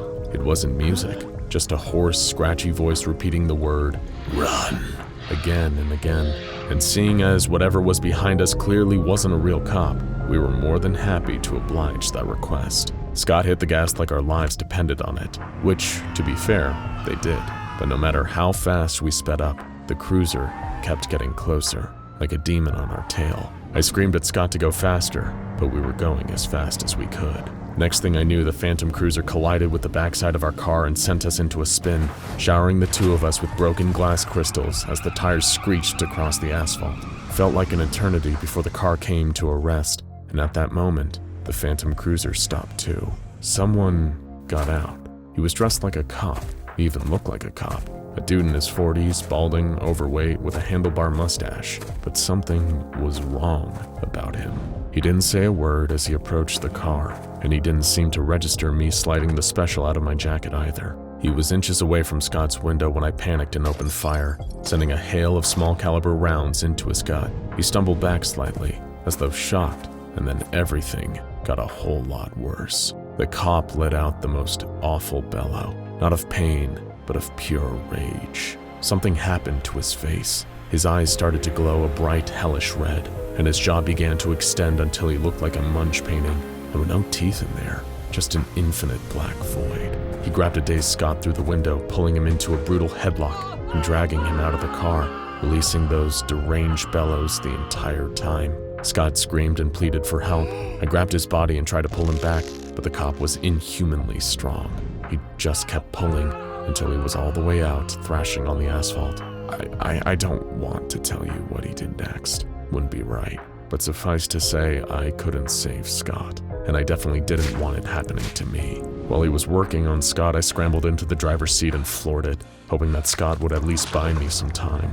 I was weeping in terror as I drove away into the dark, leaving my friend to a horrible fate with the driver of the Phantom Cruiser. So you can only imagine how I felt when a few minutes later, I heard the sirens again and saw the bright lights getting closer behind me. Run! Run! Run! It has been often said that dog is man's best friend. And obviously, that isn't just exclusive to men. Ask any pet owner, whether they own a dog, cat, rabbit, hamster, or soul-sucking interdimensional parasitic monster with too many tentacles, and they'll all tell you the same. Your pet can be your best friend. They can give you the most unconditional, affectionate form of love possible. And as long as you treat your little buddy right, they'll be loyal to you for the rest of your life and theirs. It's not uncommon for a pet to outlive their owner, especially if they belong to someone who's elderly, and that might be a sad thing to think about for some. Although it is important to remember the positives, like how much happiness and companionship that animal would have brought an aging owner in their last years of life. Even someone younger who dies unexpectedly might have had their quality of life infinitely improved by owning a loving pet to make them smile. But on the other hand, there's the negative downside that now some pets have to live on after a tragic death, not fully understanding where their beloved owner went. So often we hear stories of dogs that waited for their master to come home, only for them to never walk through the front door again.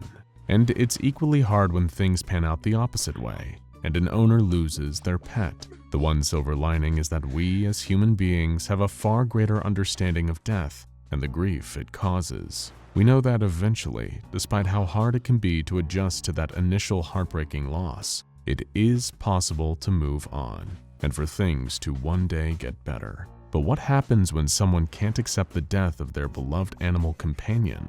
When the unconditional love of their pet is suddenly missing from their life, how far will a person go to recapture that feeling? How long does it take for grief born out of love to become an unhealthy fixation? And what is the true price of obsession? Well, the answer involves SCP-589, both what it can give and just as easily take away. For as long as she could remember, and even further back than that, Erin and her dog Poncho had been inseparable. Ever since her mom had first adopted that scrappy little Jack Russell Terrier, Erin had fallen head over heels in love with that little rascal. Loving a pet is different from loving another person, because they just can't help showing how much they love you back. Humans, for all their good qualities, are so nuanced, and not everyone is honest with each other all of the time. But a pet, especially a dog, even though they can't speak, a bark or a whimper or excited wagging of a tail can easily tell you how they're feeling. And Poncho was no exception. Erin and her mom Cleo lived alone. It was just the two of them for quite a long time. And while Cleo had little problem with that, she couldn't help but notice how isolating it was for her daughter. From a young age, Erin had always been quiet, kept to herself at school. Her mom kept expecting her to make some friends, asked to invite them over or vice versa, but it didn't seem to be happening. It didn't seem to be bothering her daughter, but Cleo was worried that it was giving her the wrong idea, that being on her own was somehow better. So, in an effort to give Erin at least one source of companionship, Poncho joined the family. Brown patches dotted over his white fur. He was the perfect pet, an excitable and loving little puppy that Erin was immediately smitten with. When Cleo told her he was hers to keep, being only 7 years old, Erin broke down crying with tears of joy. Her mom had let her pick out a name for him, and she'd quickly settled on Poncho.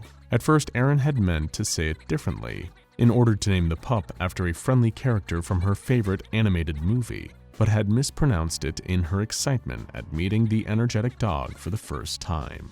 The name quickly stuck though, and as the years went on and Poncho got bigger, Erin bought her four-legged best friend a little poncho of his own to wear when it started raining. Over the following years, Poncho became Erin's most constant and loving companion. Even as she grew up, moving through her childhood, and found making friends a little easier with every passing year, there never came a time when she didn't need her best friend. When Erin had her first breakup in high school and came home with floods of tears in her eyes, Poncho could sense she was upset and came wandering up to her, sitting in her lap to make her feel just a little bit better. Then a few years later, when her mom got sick, Erin had to take care of her, a task that would have been much harder without Poncho there to alleviate that stress and lift her and Cleo's spirits. And when Cleo eventually passed, the little white and brown dog sat quietly with his owner as she said goodbye to her mom.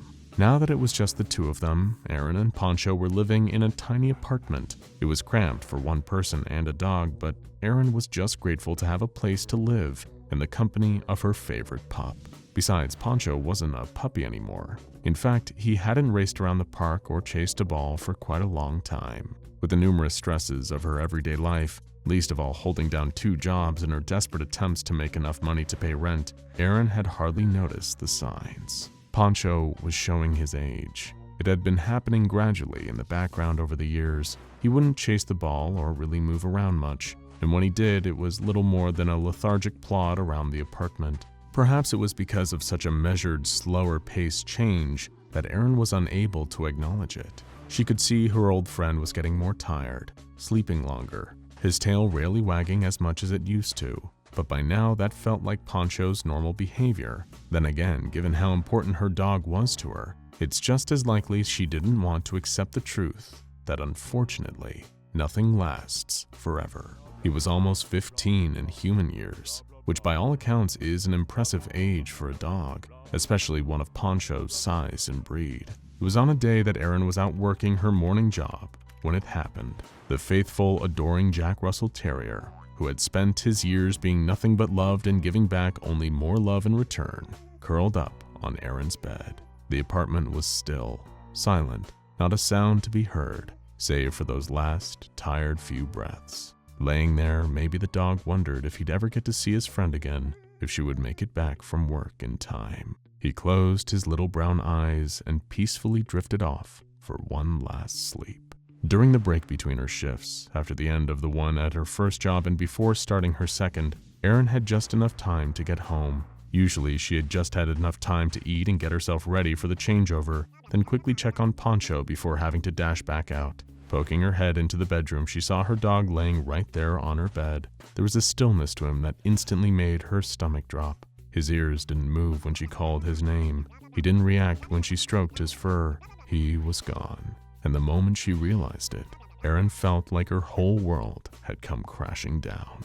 The loss of her oldest and closest friend hurt almost as much as losing her mom. Erin always felt that the problem with funerals wasn't just how sad they were, or how it always seemed to rain when she went to one. Instead, it was more that they could never properly sum up just how much someone truly meant. Nobody could ever condense the years' worth of love and memories into a burial, and it was worse when losing a pet. There was no procession, no wake, nobody else there, just her and Poncho, saying goodbye a final time. Eventually, things got to be too much. The heartbreak of Poncho's death was another struggle in a lifetime of lows that had all left their lasting wounds on Erin. That, coupled with the stress of trying to carry on with a busy life, barely able to keep herself afloat in either of her jobs, had pushed her to the edge of a breakdown. Maybe that's what summoned it. Perhaps something had sensed all of Erin's mental anguish and had come to seek her out. It might have been that her wishes for something, some little alleviation to all the pain and stress, were finally being granted. Or maybe it was just a gift left by her neighbor. The sun had long since set when Erin arrived back at her apartment, stepping over the envelopes that littered her doormat, a few with words like overdue and urgent notice printed on them in red ink. Passing through the hallway, Erin paused as she always did, hoping to hear the gentle pattering of paws against the floor. Her therapist had dissuaded her from doing that, saying it would only make moving on from losing Poncho worse. She didn't care. She wanted her dog back. And opening the door to her bedroom, it seemed like someone had been listening. Sat on her bed was a stuffed animal right in the spot where she'd found her little friend on that horrible day. It had been made to look like a dog, specifically resembling a Jack Russell Terrier, with brown patches over its white fur. The plushie was even wearing a little rain poncho. The sight of it was enough to cause Erin to break down in tears, weeping in heavy sobs as she dashed across the bedroom to hold it in her arms. Hugging it tightly, her tears seeped into the soft fur as she felt it against her face. She didn't even think to question where it had even come from. All she wanted to do in that moment was hold the stuffed animal close. For the first time in what felt like years, a feeling of relief washed over Erin. It was as if everything was melting away. The stress of work and the toll of her tiring shifts gone. All the pain from losing Cleo and Poncho dissipated too. In fact, it felt like she now had her beloved dog back. No, it was better than that. It was almost as though everything about Poncho, his energy, his spirit, The way he made her feel so calm and loved was all distilled into this stuffed animal, and now it would never grow old, never age and die, causing her more pain. Erin gripped the soft toy tightly. The longer she held the hug for, the more her stress and sadness faded. Her face was still wet with tears, although her sobbing had gradually become low, gentle chuckles soon giving way to a peal of uncontrollable laughter rising in volume. It was as though she had taken something, and the very chemistry of her brain was being altered. But after so much hardship, it felt good, to the point where she was almost lightheaded. Laying down on the floor of her bedroom, arms locked around the plushie that reminded her so much of Poncho, Erin continued softly giggling to herself. Her entire body relaxed, so much so that every part of her felt like warm butter, as if she was about to start melting through the floorboards. Although she didn't know it, or probably wouldn't have even cared, her dopamine levels were spiking, flooding her with the bodily hormone that relieves stress and makes a person feel good. In fact, right now, she was feeling better than she ever had. Every day that followed, Erin would come home to her stuffed animal, her Poncho 2, as she liked to think of it. It didn't bother her how childlike anyone else might find it for a grown woman to rely so heavily on a plushie for comfort. At any rate, it wasn't something she was advertising to anyone else. After every shift at both of her jobs, she'd race back to her apartment, right to Poncho 2, and just sit there, just basking in the way it made her feel. It was the most all-encompassing sense of euphoria and relief, reducing her stress so much that she felt like she was floating, her body lighter than air. That feeling was all that mattered to her. Some days she wouldn't even eat. Poncho 2 was more important to her than food. Gradually, she started to become addicted to that feeling. Having to wait until the end of her work shifts to feel that rush of happy chemicals flood her brain was too long of a delay. She started to crave it while working, unable to focus, feeling erratic and restless without Poncho 2. Of course, she couldn't risk bringing it to work with her. What if someone took it, or she dropped it? Her boss might see her with a stuffed animal at her desk and fire her on the spot, or think that she was absolutely crazy. The only safe place for her source of relief was at home, but Erin knew she needed something to bridge the gap while she was working. The only substitute that worked was taking a photo of Poncho 2 on her phone, then blowing it up and printing off a copy. Erin could carry it around portably, keeping it in her pocket and taking it out to look at it every few minutes while she worked. The hit of positive chemicals it gave her wasn't quite as strong as getting to hold her stuffed animal. After all, it was just a grainy photo from her phone, essentially acting like a patch to tide her over until she could get back home to the real thing. However, it didn't take long for Erin to start taking Poncho with her anywhere that wasn't work, to the grocery store, to visit her mom and her dog, and, of course, to therapy. "I'm rather concerned about this pattern of behavior," Erin's psychotherapist, Dr. Lee, stated when her patient explained what had been happening. Sitting across on the opposite side of her office on a leather couch, Erin had Poncho 2 pressed tightly against her. "I don't care," she sighed, her brain already awash with hormones that kept her calm. "I like how it makes me feel, so I don't care." "Erin, look at yourself," Dr. Lee urged. "You aren't properly dealing with your grief. It seems to me you're channeling all your desire for positive emotion into this stuffed animal." "Poncho 2, Erin corrected her without taking her eyes off the soft brown and white dog and its little cloak. "Listen to me," the therapist insisted, trying desperately to get through to her. "Poncho, your dog, your real dog, is gone. You lost him 6 months ago. And your mom, Cleo, she passed away too. You have to process and come to terms with those things, as sad as they might make you feel.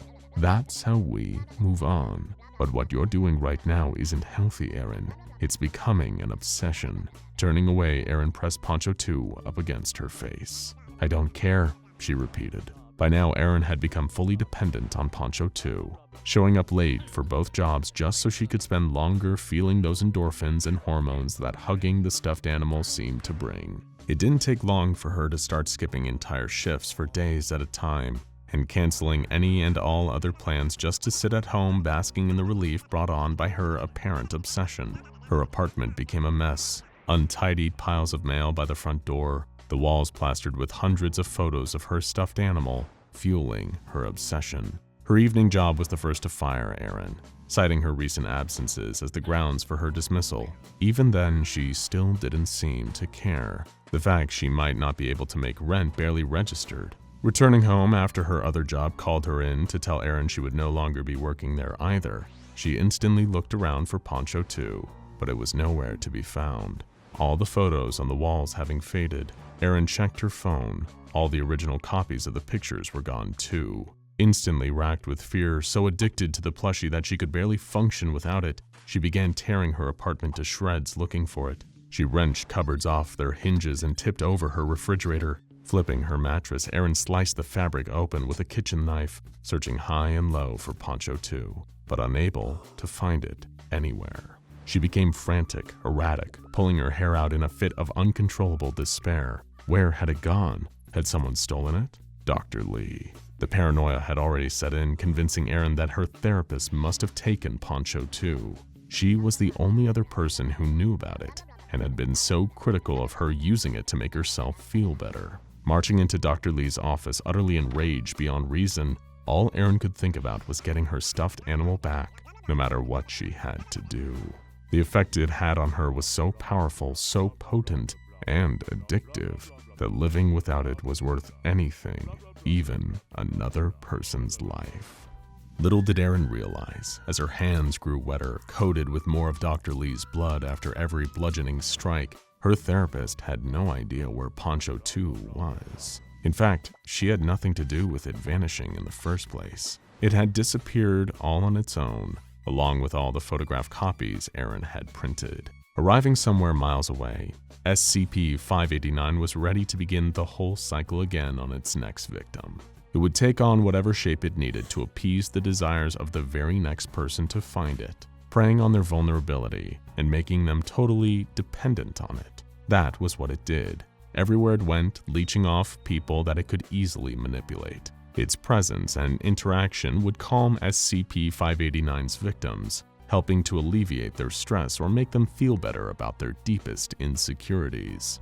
Before long, these helpless victims would be able to think of nothing else, feeling as if they were unable to live without their obsession doll. And every time, that was when SCP-589 would make its cruelest move. It would vanish, leaving its prey in a state of intense withdrawal. With the calming influence of SCP-589 absent from their lives all of a sudden, the infected people would suffer from a variety of potential psychological symptoms: manic depression, psychosis, uncontrollable despair, dementia, or in Erin's case, paranoia, and a heightened sense of aggression that caused her to murder Dr. Lee.